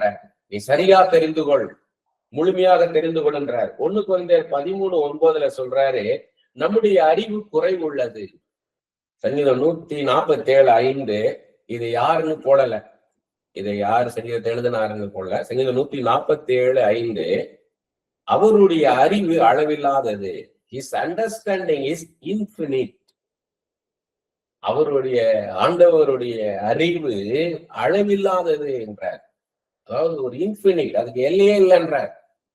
அதை நினைச்சு பார்த்தா நம்ம அறிவு எவ்வளவு குறைவுள்ளதுன்னு தெரிந்து கொள்ளலாம். அப்ப நமக்கு மேட்டிமை வராது, தாழ்வு வரும், இன்னும் கத்துக்கொள்ளணும்ன்ற இந்த எண்ணம் வரும். நாம் கற்றுக்கொள்ள வேண்டிய காரியங்கள் ஏராளமாக இருக்கின்றது. நம்முடைய வாழ்க்கை பாதை என்பது ஒரு ஏணியில் ஏறுவது போல, ஹரிசாண்டல் ஜேர்னி கிடையாது, இது வெர்டிக்கல் ஜேர்னின்றத நம்ம முதல்ல நினைச்சு பார்க்கணும். நாம் ஒவ்வொரு படியாக ஏறிக்கொண்டேதான் இருக்கணும். நம்ம ஒவ்வொரு ஸ்டெப் நம்ம மேல ஏறிக்கிட்டே தான் இருக்கணும் வாழ்க்கையில. நாம் ஒரு குளத்தை போல ஒரே இடத்துல தேங்கி போய் நின்று விடக்கூடாது. நாம் ஒரு நதி போல ஓடிக்கொண்டே இருக்க வேண்டும். சிந்திப்பதில், உணர்வதில், கற்பனை செய்வதில் நாம் வளர வேண்டும். நம்மை சுற்றி நடப்பவற்றை நாம் கவனிக்க வேண்டும். சுற்றி என்ன நடக்குதுன்னு நிறைய பேர் யோசித்து பார்க்க மாட்டாங்க. தங்களை பத்தியே யோசிச்சுக்கிட்டே இருப்பாங்க. செல்ஃப் சென்டர்டா இருப்பாங்க. இன்வெர்ட் ஜேர்னி பண்ணிக்கிட்டே இருப்பாங்க. அவங்களே மொத்தம் நினைச்சுக்கிட்டே இருப்பாங்க. அவங்களுடைய சூழ்நிலை, அவங்க இப்படி இருக்கும்போது அவங்க வளர முடியாது. சுற்றி இருக்குத பார்க்கணும். அப்ப ஒவ்வொருத்தருக்கும் ஒரு ஓட்டம் இருக்குது. அப்ப நமக்குள்ள ஓட்டம் என்ன? ஒவ்வொருத்தருக்கும் ஒரு லைஃப் இருக்கு. அப்ப நம்முடைய லைஃப் என்னன்னு பார்க்கணும். நமக்குன்னு ஒரு ஓட்டம் இருக்குது, நமக்குன்னு ஒரு பாதை இருக்குது, நமக்குன்னு ஒரு லக்கு இருக்கு. என்ன நம்முடைய லக்கு என்ன, நம்முடைய தரிசனம் என்ன என்பதை நாம் நிதானிக்கணும். எனக்குள்ள லைஃப் என்ன, நான் என்ன பாதையில போகணும் அப்படின்னு முடிவு பண்ணணும். அப்ப ஃபைனலா எங்க போகணும், நான் எப்படி இருக்கணும்ன்றத நான் தெரிஞ்சாதான் நான் அதை நோக்கி போக முடியும். சிங்கிள் போக்கஸா இருக்கணும். சும்மா அப்படி இருக்கக்கூடாது. யோசிக்காமலே இருந்தீங்கன்னா, இன்னொன்னு யோசிக்காமலே இருக்கிறது ஒண்ணு, இன்னொன்னு இருக்கிற வேலையை செஞ்சு போய்கிட்டே இருப்போம் பார்ப்போம் அப்படின்னா அப்படியே தான் இருந்துகிட்டே இருப்பீங்க. இருந்த இடத்துல தான் இருப்பீங்க. எல்லாரும் மூவ் பண்ணி போயிட்டு இருப்பாங்க, நீ ஆனா ஒரே இடத்துல இருப்பீங்க. நீங்க மூவ் ஆகணும்னா உங்களை ஆயத்தப்படுத்தணும். நாம் சிந்திக்க வேண்டும். வெறுமனை இருந்தால் நாம் முன்னேற முடியாது. முதலாவது நான் முன்னேற வேண்டும் என்று நாம் தான் முடிவு செய்யணும். கர்த்தர் நம்மை ஒரு இயந்திரத்தை முடுக்குவது போல நடத்த மாட்டார். கர்த்தர் நம்மை சிந்திக்க வைப்பார், உணர வைப்பார், பல கோணங்களில் நம்மை சிந்திக்க வைப்பார். அவரை போல அவருடைய சாயலில் நம்மை சிருஷ்டித்திருக்கிறார். எனவே அவரை போல நம்மை சிந்திக்க வைப்பார், பல கோணங்களில் பார்க்க வைப்பார். ஏனென்றால் செயல்பட்ட பின்னர் நமக்கு செகண்ட் தாட், வேறு சிந்தனை வரக்கூடாது என்பதனாலையும் நாம் தெளிவாக உறுதியாக செயல்படவும் கர்த்தர் நம்மை இப்படி சிந்திக்க வைப்பார். ஆண்டவருடைய சித்தம் நீங்க கேட்கும் போது இந்த 2 விரலை காமிச்சு இந்த சின்ன பிள்ளைங்க ஏதாவது ஒண்ணு தொடுங்கணும். அது மாதிரி இது அப்படி தொட மாட்டாரு. நம்மளை யோசிக்க வைப்பார். நம்மள்ட்ட பல கேள்விகளை கேட்பார். நான் இந்த வேலையில இருக்கட்டுமா, இல்ல அந்த வேலைக்கு போகட்டுமா, நான் இங்க இருக்கிற இடத்துல இருக்கட்டுமா, இல்ல வேற இடத்துக்கு போகட்டுமா அப்படின்னா இந்த 2 விரல காமிச்சலோட தொடுனா செய்ய மாட்டார். ஏன்னு கேட்டீங்கன்னா, நம்ம அடுத்த வேலைக்கு போயிடுவோம், அடுத்த இடத்துக்கு போயிடுவோம், புது இடத்துக்கு போன பிறகு அங்கேயே இருந்திருக்கலாமோன்னு யோசிப்போம். இங்க ஒரு சின்ன சின்ன கசப்பான காரியங்கள் நடக்கும், இல்லைன்னா ஒரு ஸ்டேல்மேட்டா இருக்கும், ஒரு ப்ராக்ரஸ் இல்லாம இருக்கும். உடனே நம்ம அங்கேயே இருந்திருக்கலாமோன்னு யோசிப்போம். அதுக்காக அந்த செகண்ட் தாட் வராதபடிக்கு நம்மள இமேஜின் பண்ண வைப்பார், திங்க் பண்ண வைப்பார், ஃபீல் பண்ண வைப்பார். அங்க போனா எப்படி இருக்கும் அந்த இடத்துல, அந்த புது என்விரான்மெண்ட் எனக்கு எப்படி இருக்கும் அப்படின்னு நம்மள யோசிக்க வைப்பார். அதை கற்பனை செய்து பார்க்க வைப்பார். அப்படி பண்ண பிறகுதான் பல கோணங்கள் அதை பார்க்க வைப்பார். இங்கேயே இருந்தா எனக்கு எப்படி இருக்கும் ஃபியூச்சர், நான் இன்னொரு இடத்துக்கு போனா என் ஃபியூச்சர் எப்படி இருக்கும் அப்படின்றத என்ன பண்ணுவார்னா நம்மளை யோசிக்க வைப்பார். அப்படி யோசிச்சு வரும் பொழுது நமக்குள்ள என்ன ஆகும்னா ரெடி ஆயிடும். இதுதான் நம்மளை ரெடி பண்றது. மைண்ட்ல ஸ்பிரிட்ல நம்மளை ரெடி பண்ணுவாரு. அடுத்து பிசிக்கலா ஈஸியா ஷிஃப்ட் பண்ணிடுவார். பாருங்க, ஏசாயா 55ஆம் அதிகாரம் 8-9 என்ன சொல்றாரு? என் நினைவுகள் உன் நினைவுகள் அல்ல, உன் வழிகள் என் வழிகள் என்று கர்த்தர் சொல்லுகிறார். உன்னை குறித்து நான் வைத்திருக்கிற நினைவுகளும் அதை செயல்படுத்த வேண்டிய வழிகளும் பூமியிலிருந்து பரலோகம் எவ்வளவு உயரமோ அவ்வளவு மேலானவைகின்றார். அப்ப நம்மை குறித்து மேலான நினைவுகளையும் வழிகளையும் கர்த்தர் வைத்திருக்கிறார். அதுக்கு நேராக நம்மள நடத்துறதுக்கு அவர் ஆசைப்படுறார். அதுக்குதான் இதை பேச வைக்கிறார். அதே மாதிரி பிலிப்பியர் 2:13 பாத்தீங்கன்னா, அதற்கான விருப்பத்தையும் செய்கை நமக்குள்ள உண்டாக்குகிறார். அந்த விருப்பத்தை நமக்குள்ள உண்டாக்குகிறார். பாத்தீங்கன்னா, தேவ சித்தத்தை பத்தி நான் சொல்லும் போது சொல்லுவேன் அடிக்கடி. நாங்க வாடகை வீட்டுல இருந்துகிட்டே இருப்போம். கொஞ்ச நாள்ல பாத்தீங்கன்னா சில வருஷங்கள்ல அங்க இருந்து நாங்க போகணும், இந்த வீட்டை காலி பண்ணி போகணும் அப்படின்ற ஒரு எண்ணம் எனக்குள்ள உண்டாகும். அப்ப தெரிஞ்சுக்குவேன், ஆண்டவர் இந்த வீட்டை விட்டு நீ வெளியே கொண்டு போக போறாரு. அதே மாதிரி மடமடன் காரியங்கள் நடக்கும். முதல்ல ஸ்பிரிட்ல நமக்கு அந்த இது உண்டாகும். நம்ம ஆவியில அந்த ஸ்ட்ராங் தாட் உண்டாகும். இது தாட்டுன்னு சொல்லக்கூடாது, ஸ்ட்ராங் ஒரு இன்ட்யூஷன்ல ஒரு உணர்வு உண்டாகும். நம்ம உள் உணர்வுல நமக்குள்ள ஒரு உணர்வு உண்டாகும். என்னன்னா, நான் மாறணும், இந்த இடத்தை விட்டு நான் மாற போறேன் அப்படின்னு நமக்குள்ள தோணும். நான் புது மனுஷர்களை பார்க்க போறேன், நான் புது இடத்துக்குள்ள போக போறேன் அப்படின்றது உண்டாகும். இது ஏன்னு கேட்டீங்கன்னா, இது எப்படி நடக்குதுன்னு கேட்டீங்கன்னா, நான் பல முறை சொல்லியிருக்கிறேன், நம்மளுடைய இன்ட்யூஷன் ஸ்பிரிச்சுவல் சென்ஸ் பண்ணும். எப்படி நம்மளுடைய கண் இந்த உலகத்தை பார்க்குது, இந்த உலகத்துல உள்ள சத்தத்தை நம்ம காது கேட்குது, அங்க உள்ள வாசத்தை நம்ம நாக்கு உணருது, அதே மாதிரி என்ன ருசின்னு சொல்றது நம்ம நாக்கு உணருது, அதே மாதிரி தொடும்போது நமக்கு தெரியுது, நம்ம தொடும்போது மற்றவங்களை தொடும்போது நமக்கு தெரியுது. 5 சென்சஸ் இந்த உலகத்தோட சம்பந்தம். இந்த இன்ட்யூஷன்றது உள்ளுணர்வுன்றது ஆவிக்குரிய உலகத்தை சென்ஸ் பண்ணும். பாஸ்ட், பிரசன்ட், ஃபியூச்சர் எல்லாத்தையுமே சென்ஸ் பண்ணும். இது ஆண்டவருடைய படைப்பு. அதனால எனக்குள்ள ஒரு மாற்றம் உண்டாக போகுதுன்றத சென்ஸ் பண்ணுது. அதுக்காக என்ன பண்றாருன்னா, எபேசியர் 3:20 கொலோசியர் 1:29 பவுல் சொல்றாரு, அதற்கான வல்லமையை கர்த்தர் நமக்கு தரார். அந்த விருப்பத்தை நிறைவேற்றுவதற்கான வல்லமைய, அவருடைய வல்லமைய ஆண்டவர், அவருடைய வல்லமையை நமக்கு தரார். ஆண்டவர் அதை செய்ய போறார், நம்ம கொண்டுதான் செய்ய போறார். அதுக்கான பவர், இது நம்ம இதுவரைக்கும் இல்லாத ஒரு பவரை நமக்குள்ள தராரு. அப்பதான் நம்ம முன்னேற முடியும். எலிசா அந்த நோக்கம் இருந்துச்சு, அந்த தரிசனம் எலிசாட்ட இருந்துச்சு. எலியாவுடைய காலத்துல செய்யற ஊழியத்துக்கு எலியாட்ட இருந்த வல்லமை போதுமானதா இருந்தது. ஆனா எலிசா என்ன சென்ஸ் பண்ணாருன்னா, அடுத்து இவர் செய்ய போற ஊழியத்துக்கு இந்த வல்லமை பத்தாது, ரெட்டிப்பான வல்லமை இருந்தாதான் நிக்க முடியும்ன்றத உணர்ந்துட்டார். அதனால எனக்கு ரெட்டிப்பான வல்லமை வேணும்னு கேட்கிறார் தரிசன புருஷன் எலிசா. அது மாதிரிதான் நம்மளும் இருக்கணும். நம்ம எல்லார் மாதிரி ஒளி பண்ணிட்டு போவோம், எல்லார் மாதிரி வாழ்ந்துட்டு போவோம் அப்படின்னு நினைச்சோம்னா அப்படியேதான் இருக்கும். இல்ல, அடுத்த லெவலுக்கு நான் ஜனங்களை கொண்டு போகணும். ஜான் எஃப் கென்னடி சொன்னாருன்னு சொல்லுவாங்க, நாடு உனக்கு என்ன செய்து நினைக்காத, நீ என்ன நாட்டுக்கு செய்த, சிறு துளி பெருவெள்ளம்னு வாங்க. அது மாதிரி நம்ம எல்லாம் அப்படியே ஒரு டிராப் தானே, ஒரு கடல்ல நான் ஒரு சின்ன துளி தானே, அப்படியே நான் போயிட்டு இருக்கேன்னா அப்படியே தான் இருப்பீங்க. இல்ல, என்னை கொண்டு கர்த்தர் பெரிய காரியத்தை செய்வார் அப்படின்னு நினைச்சீங்கன்னா உங்களை கொண்டு பெரிய மூவ்மெண்ட்டை கொண்டாடுவார்.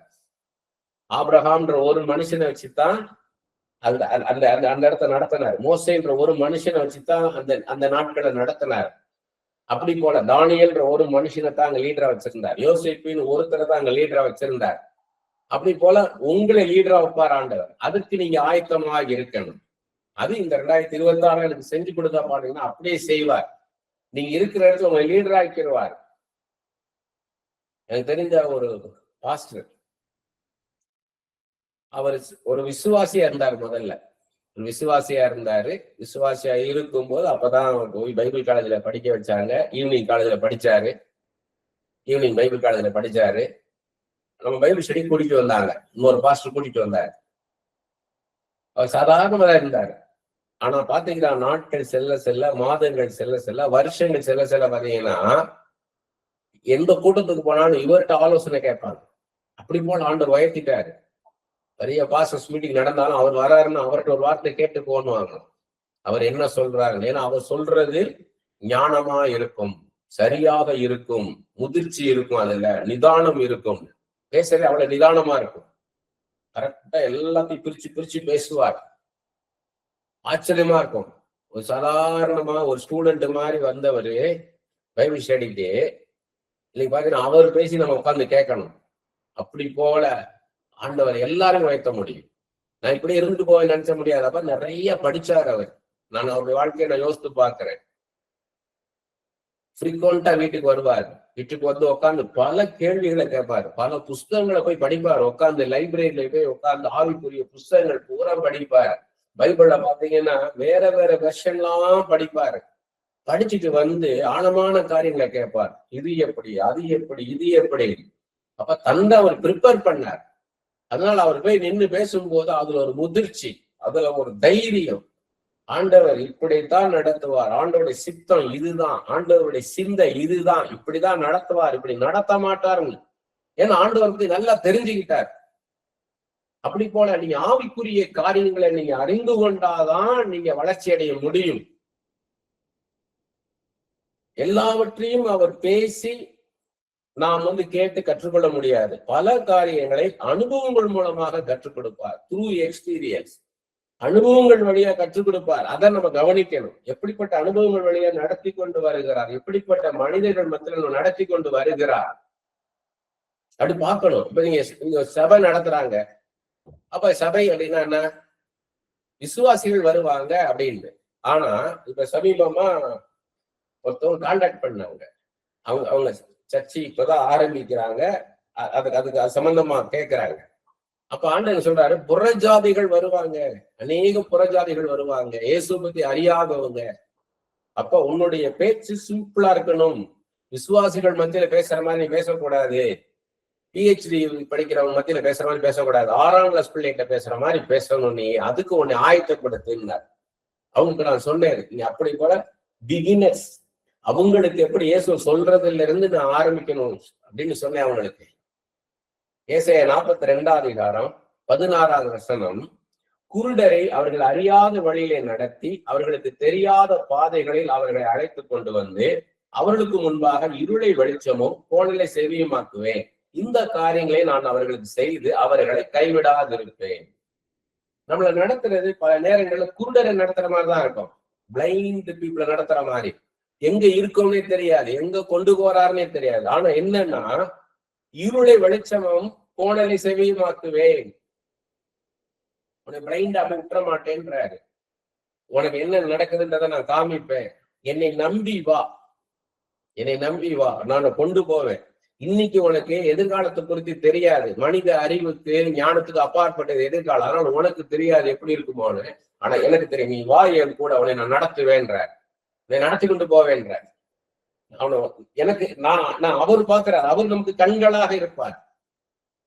மோசே அவங்க மாமன் எத்திரவ கூப்பிடுறாரு, எங்களை கொஞ்சம் நான் ஹெல்ப் பண்ணி நாங்க போக வேண்டிய வழியெல்லாம் காமி, உனக்கு தெரியுள்ள பாதையெல்லாம் அப்படின்னு சொல்லும் போது சொல்றாரு, நீ எங்களுக்கு கண்களை போல இருப்பாய். அப்படி போல ஆண்டவர் தான் நமக்கு கண்கள். ஆண்டவர் நம்மளை நடத்துவார். நம்ம இப்ப வருது இந்த பைபிள் ஸ்டடி அட்டன் பண்ற கம்மியாதான் இருப்பீங்க. அநேக நேரங்கள்ல யோசிப்பேன், கென்னத் ஹேகிங் பாத்தீங்கன்னா அவர் புக்ஸ் எல்லாத்துலயுமே அவரு எழுதுறாரு, பேசுறதுல எல்லாத்துலயுமே இருக்குது. எல்லாத்துலயும் எழுதியிருக்காரு, பேசியிருக்காரு. கென்னத் ஹேகிங் என்ன சொல்றாங்க கேட்டீங்கன்னா, ப்ரீச்சிங்கு நிறைய பேர் வருவாங்க, டீச்சிங்கு குறைவாதான் வருவாங்க. அதை கண்டு சோர்ந்து போகக்கூடாது. ஏன்னா ஆழமான சத்தியத்தை அறிந்து கொண்டு நல்லா ஸ்ட்ராங்கா நிக்கக்கூடியவங்க பைபிள் ஸ்டடிக்கு வருவாங்க. மேலோட்டமா காரியங்களை தெரிஞ்சுட்டு போறோம் அப்படி போயிட்டே இருப்பாங்க. அதனாலதான் எனக்கு அதை பத்தி நீ கவலைப்படாதன்ட்டார். அதை பத்தி கவலைப்படாத, ஆழமா தெரிந்து கொள்ளணும்ன்றவங்க பார்ப்பாங்க. ஆண்டவர் நான் மைம்புட சொல்றேன், இதை நான் எடிட் பண்ணி யூடியூப்ல போடும்போது யார் யாரோ பாக்குறாங்க. அதை அவங்க பார்த்து அவங்களுக்கு அது புரோஜனமா இருக்கு.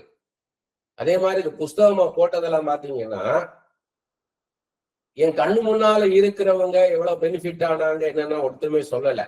இது நல்லா இருந்தது, இந்த காரியம் இருந்துச்சு, இல்ல புரோஜனமா இருந்தது. தெரியாதவங்க தேடி வராங்க.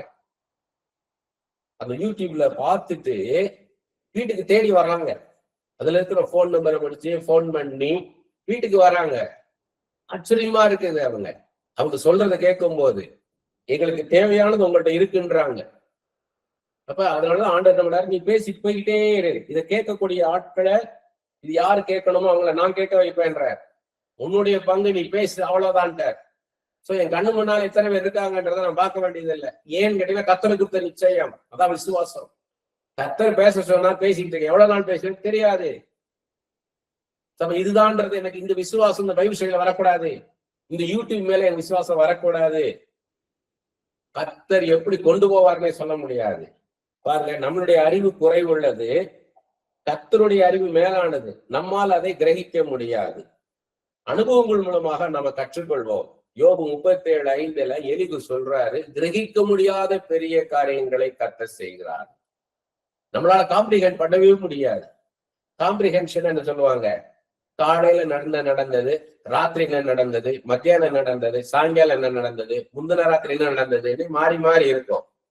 அப்ப இதை ஒருங்கிணைக்கணும், காம்ப்ரிஹெண்ட் பண்ணணும். அது முந்தின ராத்திரி ஃபர்ஸ்ட் வரணும், இன்னைக்கு காலையில் நடந்தது அதுக்கு அடுத்தது, இன்னைக்கு மத்தியானம் நடந்தது அடுத்தது, இன்னைக்கு சாயங்காலம் நடந்தது அடுத்தது, இன்னைக்கு ராத்திரி நடந்தது. இதுதான் காம்ப்ரிஹென்ஷன். அப்படி போல ஆண்டவர் செய்யற காரியங்களை நீங்க காம்ப்ரிஹெண்ட் பண்ணவே முடியாது. இது செஞ்சா கருத்து இப்படிதான் செய்வார், இப்படிதான் செய்வார்னு சொல்ல முடியாது. அவர் எப்படி கொண்டு போவார்னு சொல்ல முடியாது. என்னையெல்லாம் சடன்லி ஷிஃப்ட் ஆக்குனாரு. நீ என் லைஃபே அப்படியே 2002 அப்படியே டேர்ன் ஆயிடுச்சு. என்னால அப்ப இதே மாதிரிதான் நான் குருடனா தான் இருந்தேன். என்ன அறியாத வழி, எனக்கு தெரியாத பாதையில கொண்டு வந்தார்.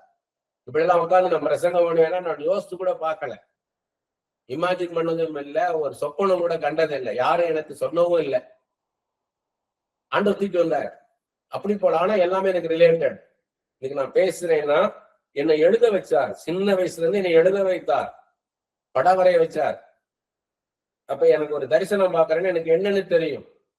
இப்ப நான் தானியல் புத்தகத்தை படிக்கிறேன்னா அந்த 90 அடி சிலை எப்படி இருந்திருக்கும், 9 அடி அகலனா எப்படி இருந்திருக்கும், கோல்டு எப்படி இருக்கும், சில்வர் எப்படி இருந்திருக்கும், பிரான்ஸ் எப்படி இருந்திருக்கும், அயன் எப்படி இருக்கும், கிளே எப்படி இருந்திருக்கும், ஒரு சின்ன கல்லு வந்து போட்ட உடனே அது எப்படி உடஞ்சி தூள் தூளா எப்படி போயிருக்கும், கண்ணு முன்னால நான் பாக்குறேன். அதை பார்வன் சொன்ன சொப்பனம், பானபாத்திரக்காரன் சொப்பனம், சுயம்பாகி தலைவனுடைய சொப்பனம், யாக்கோபுடைய சொப்பனம், சாலமோனுடைய சொப்பனம், அபிமேலேக்குடைய சொப்பனம், லாபானுடைய சொப்பனம், பிலாத்துவின் மனைவியுடைய சொப்பனம், தானியேலுடைய தரிசனங்கள், சகரியால உள்ள தரிசனங்கள், வெளிப்படுத்தின விசேஷத்தில் உள்ள தரிசனங்கள்லாம் எப்படி இருக்கும், ஏசாயா கண்ட தரிசனம் எப்படி இருந்திருக்கும், எரேமியா கண்ட தரிசனம் எப்படி இருந்திருக்கும், எசேக்கியேல் கண்ட தரிசனம் எப்படி இருந்திருக்கும், இதெல்லாம் பார்க்கும்போது எனக்கு ஈஸியா அண்டர்ஸ்டாண்ட் பண்றேன். கர்த்தருடைய நான் முழுமையா சொல்றேன். ஆண்டவர் எதையும் வேஸ்ட் பண்ணல. ஏன்னா நான் ஒவ்வொன்றையும் நாங்க வரைஞ்சி அப்டிராக்ட்னா என்ன, ஒரு டெஃபினிட் ஷேப் இல்லாம, ஒரு ஷேப்பே இல்லாம, அது ஒரு பார்டரே இல்லாம இருந்தது அப்டிராக்ட். ஒரு சிம்பாலிக்காக வரைகிறது. அதெல்லாத்தையும் எனக்கு காமிட்டாரு, என்ன கத்துக் கொடுத்ததுனால இப்ப நான் ஈஸியா அண்டர்ஸ்டாண்ட் பண்றேன். ஒருத்தருடைய ஃபீலிங்ஸ் எப்படி இருக்குது, என் கண்ணு முன்னால் வந்து உட்காந்துருக்காங்கன்னா அவங்களுடைய டிப்ரெஷன் எப்படி இருக்குது, அவங்களுடைய ஃப்ரஸ்ட்ரேஷன் எதனால உண்டாயிருக்குது, அவங்க எமோஷன்ஸ் எப்படி இருக்குது, அவங்க என்ன திங்க் பண்றாங்க, அவங்களுடைய கெப்பாசிட்டி என்ன, இதெல்லாம் நான் அண்டர்ஸ்டாண்ட் பண்றேன். நான் அது அப்டிராக்ட், புரிந்து கொள்ள முடியாது, மனித அறிவினால புரிந்து கொள்ள முடியாது, காம்ப்ரிஹெண்ட் பண்ண முடியாது. அதான் சொல்றாரு, கிரகிக்க முடியாத பெரிய காரியங்களை செய்கிறவர் எனக்கு அந்த கிருபையை தரார், அதை அண்டர்ஸ்டாண்ட் பண்ண வைக்கிறார். யோசிப்பிற்கு உன்னை உயர்த்துவேன்னு சொன்னாரு, ஆனா விவரங்கள் சொல்லல, எப்படியெல்லாம் கொண்டு போவாரு. சகோதரர்கள் பகைப்பாங்க, உன்னுடைய அப்பா கூட அண்டர்ஸ்டாண்ட் பண்ண மாட்டாரு, உன்னை கொலை பண்ணணும்னு நினைப்பாங்க, குழியில தள்ளுவாங்க, உன்னைய வித்துருவானுங்க, நீ போத்திபார் விட்டு அடிமையாகி இருப்ப, அப்புறம் சிறைச்சாலைக்கு போவேன், அப்புறம் உன்னை அரண்மனை கொண்டு போவேன், பிரதான மந்திரியா கொண்டு போவேன், சொப்பனம் மூலமாக இதெல்லாம் நடக்கும். இல்ல ஏதாவது சொன்னாரா? இல்ல. ஏன்னா அந்த அனுபவங்கள் வழியா கொண்டு போனார். இப்ப யோசிப்புக்கு சொல்லிட்டாரு, நீங்க இதெல்லாம் செய்கிறேன்னு. அப்புறம் இவர் என்ன நினைப்பாருன்னா, இவர் எடுத்துட்டு போகும்போதே அரண்மனைக்கு ஏதாவது யோசிச்சுக்கிட்டே இருந்திருப்பாரு. போத்திபார் வீட்டுல இருக்கும்போது அரண்மனையே யோசிச்சுட்டு இருந்திருப்பாரு, எப்ப நான் பிரதான மந்திரியா வேணும். இருக்கிற இடத்துல முதல்ல நம்ம எங்க இருக்கிறோமோ அங்க எக்ஸ்பர்ட்டாக இருக்கணும். நம்ம உங்களுக்கு கொடுக்கப்பட்ட வேலையில நீங்க எக்ஸ்பர்ட்டாக இருக்கணும். Where you are, you have to be an expert. whatever you do, எக்ஸலண்டா இருக்கணும். யோசிப்பு பாருங்க, போத்திபார் வீட்டுல he was an expert. அங்க பிரிசனரா இருக்கும் போதும் எக்ஸ்பர்ட்டா இருந்தாரு. அதே மாதிரிதான் தானியேல் அடிமையா இருந்த போதும் எக்ஸ்பர்ட். அங்க எல்லாருக்கும் ட்ரீம் இன்டர்பிரட் பண்ணி இருந்திருப்பாரு.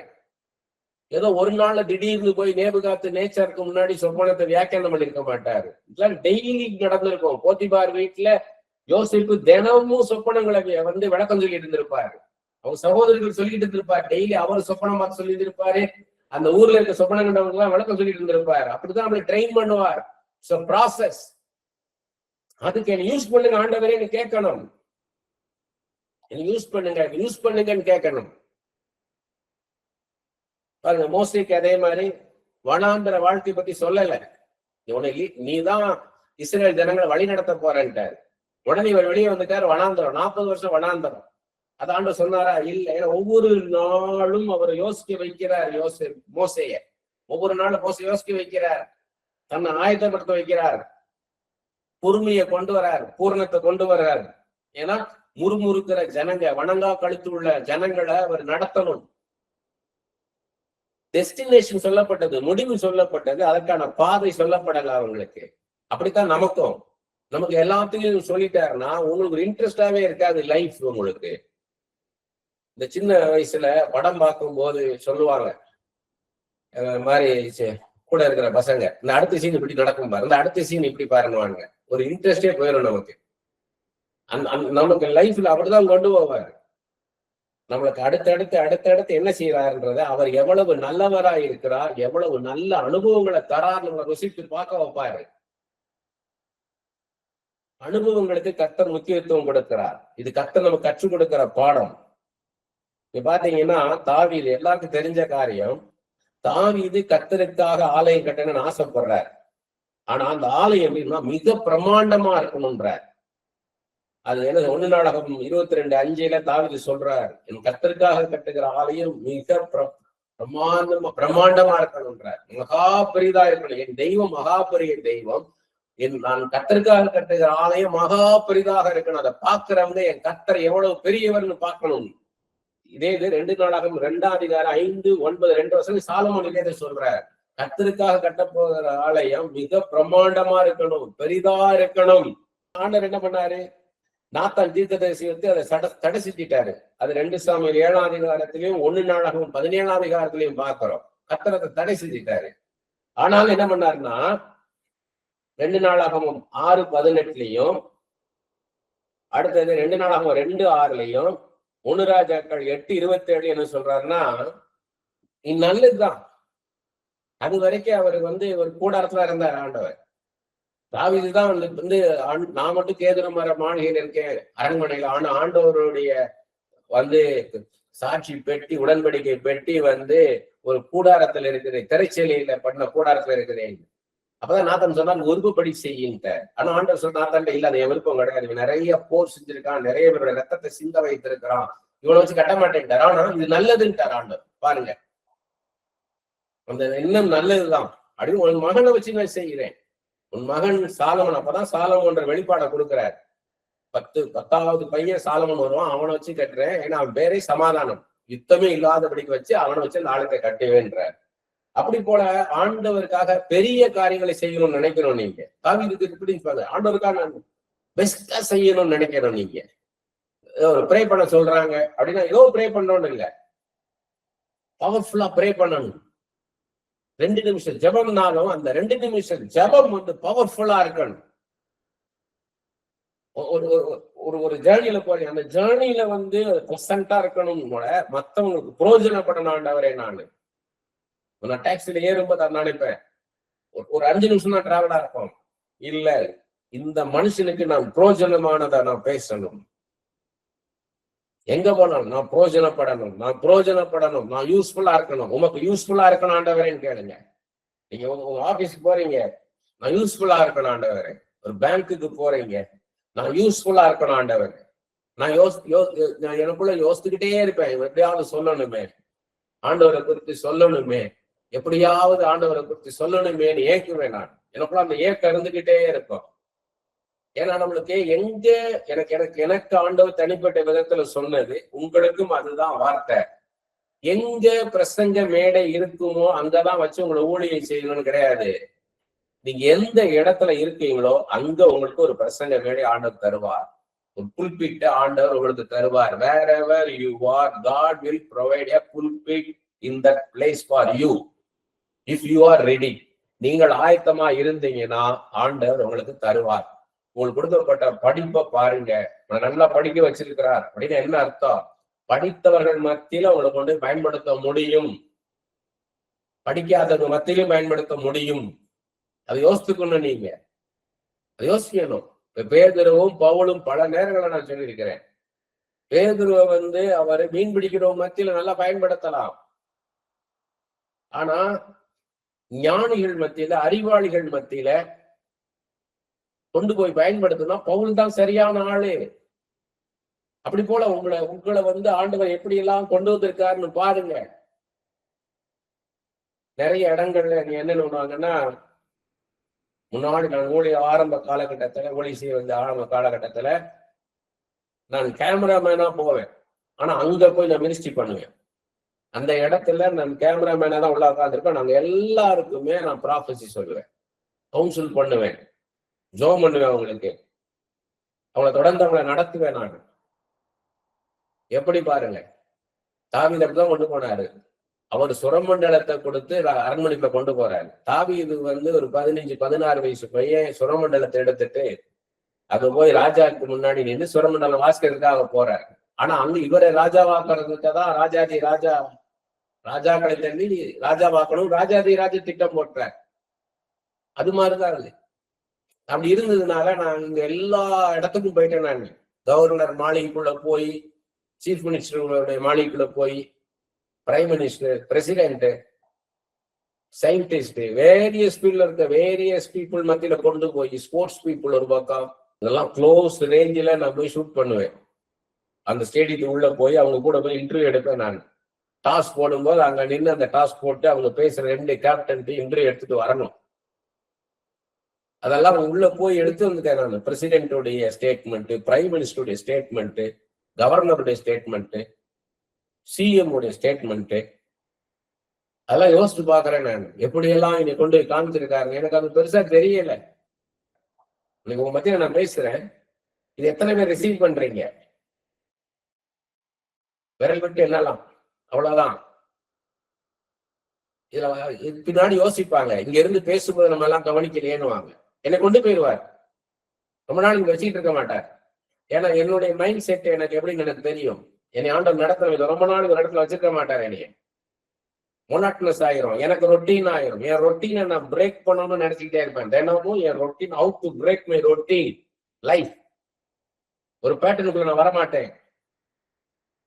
ஒரு காரியத்தை செய்வது. அதனாலதான் எனக்கு சர்ச் மினிஸ்ட்ரி ஆண்டவர் கொடுக்க என்ன ஒரு பாஸ்டரா வைக்கல. ஏன்னா ஒரே கூட்டத்துக்கு நான் உட்கார்ந்து பேச மாட்டேன், முடியாது என்னால. நான் வேற ஜனங்களை சந்திக்கணும், புது புது ஜனங்களை சந்திக்கணும். ஒரு பக்கம் புறஜாதிகளை பார்க்கணும், அவங்களுக்கு இயேசு பத்தி சொல்லணும். இன்னொரு பக்கம் விசுவாசிகள் மத்தியில போய் ஆழமான சத்தியத்தை சொல்லிக் கொடுக்கணும். இன்னொரு பக்கம் ஊழியக்காரங்களை உருவாக்கணும். இன்னொரு பக்கம் நான் எழுதணும். இதுலதான் நான் கொண்டு போயிட்டே இருப்பாரு. நான் ஒரே இடத்துல நான் ஸ்டக்காக விட மாட்டாரு என்னைய. பாருங்க, தாவீதை வச்சு நான் ஆலயத்தை கட்ட மாட்டேன்னு ஆண்டவர் சொல்லிட்டாரு. உன் குமாரன் வசம் கட்டுவேன். ஆனா அதுக்கான ஆலயத்தை கட்டுவதற்கு எல்லா பொருட்களையும் சமதரித்து வச்சுட்டார். என்ன கட்டுறதுக்கு எவ்வளவு வேணுமோ பல வருஷங்கள் அதை செய்யணும், அதை எல்லாத்தையும் சேர்த்து வச்சுட்டார். தன்னுடைய மகன் வரும்போது உடனே கட்ட ஆரம்பிக்கலாம். அவரு போய் சேர்க்க தேவையில்லை பொருட்களை. அப்ப கர்த்தரை பற்றி அநேக ராகங்கள், அநேக பாடல பாடினார். தன்னுடைய சூழ்நிலை கடினமா இருந்தது. தன்னுடைய சூழ்நிலை சாதகமா இல்லை அவருக்கு. பனியிலையும் குளிர்லையும் வெயில்லையும் ஆடுல மேய்த்து கொண்டிருந்து அந்த இடத்துலதான் புது புது பாடலை பாடுறாரு. அவருக்கு ஒண்ணும் நிறைய இன்ஸ்ட்ருமெண்ட் எல்லாம் கிடையாது. பெரிய ரெக்கார்டிங் ஸ்டுடியோல இருந்துச்சா? கிடையாது. அந்த குளிர்ல அவரு அதுக்கெல்லாம் பிராக்டிஸ் பண்ணாரா? குளத்துல போய் நின்று நம்ம அந்த கழுத்து அளவுக்கு தண்ணியில நின்று அப்படியே சாதகம் பண்ணாரா?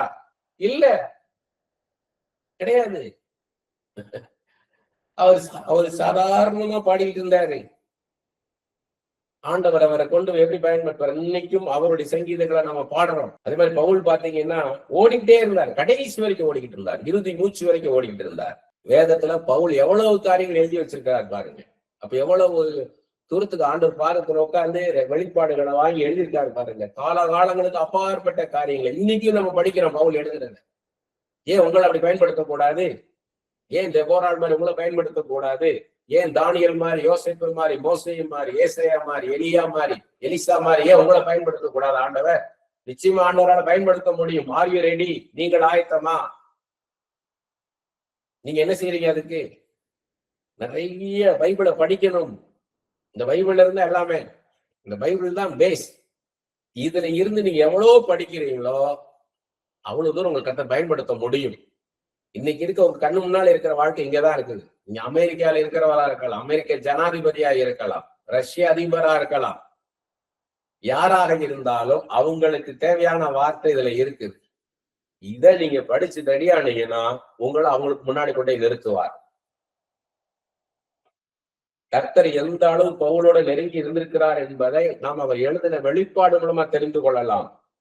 பவுலும் அப்போஸ்தலனாகிய யோவானும் எவ்வளவு வெளிப்பாடுகளை கர்த்தரிலிருந்து பெற்று எழுதியுள்ளார்கள். இனி நடக்க போகும் காரியங்களையும் எழுதியுள்ளார்கள். கர்த்தர் அவருடன் எவ்வளவு காரியங்களை பேசியுள்ளார் என்பதை கவனிக்கணும். நம்ம நம்ம சுற்றி மற்றவர்கள் என்ன செய்கிறார்களோ அதையே நாமும் செய்வோம்னு நாம செயல்படக்கூடாது.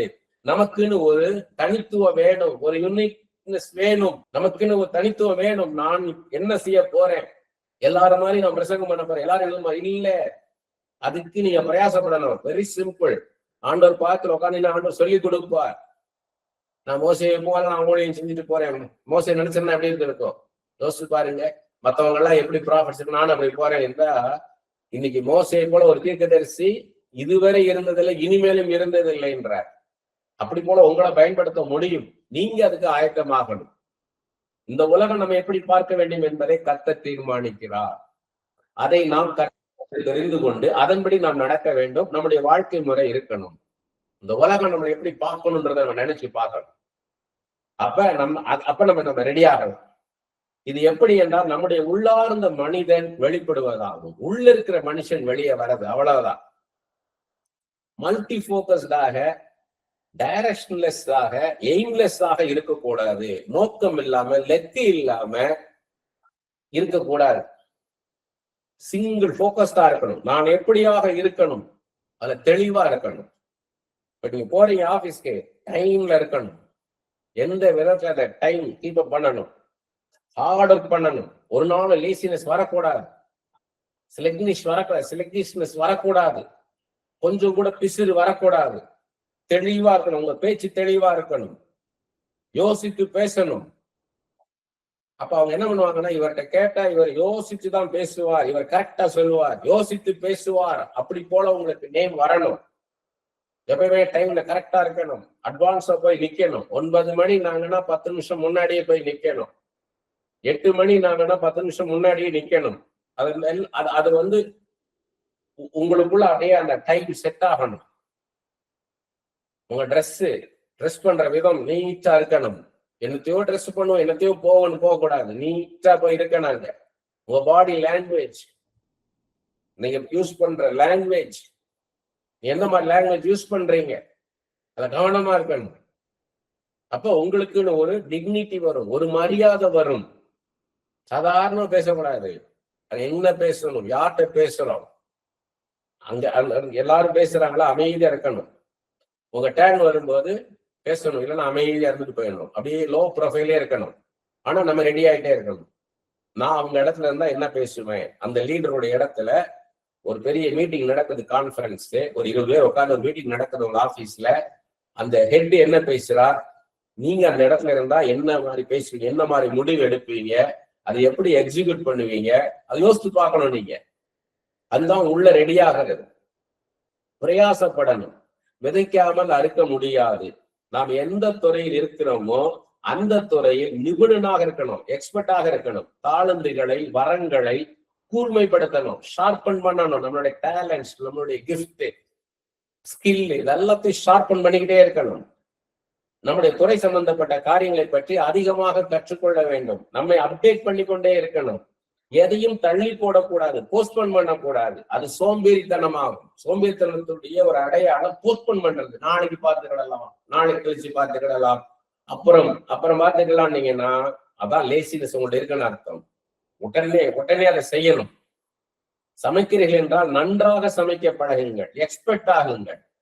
வீட்டை பராமரிப்பதில், சுத்தம் செய்வதில், ஒழுங்கு செய்வதில் செம்மையாக செய்ய ஆரம்பிங்கள். வீட்டை எப்படி திங்ஸ் வச்சிருக்கீங்க, எப்படி கிளீனா வச்சிருக்கீங்க, அதுல எக்ஸ்பர்ட்டா இருங்க. அது உங்களுக்குள்ள ஒரு ஃப்ரெஷ்னஸை தரும். இதை நான் தான் கிளீன் பண்ணிக்க, நான் தான் சுத்தம் பண்ணிருக்கேன். சுத்தமாக்கி பாருங்க.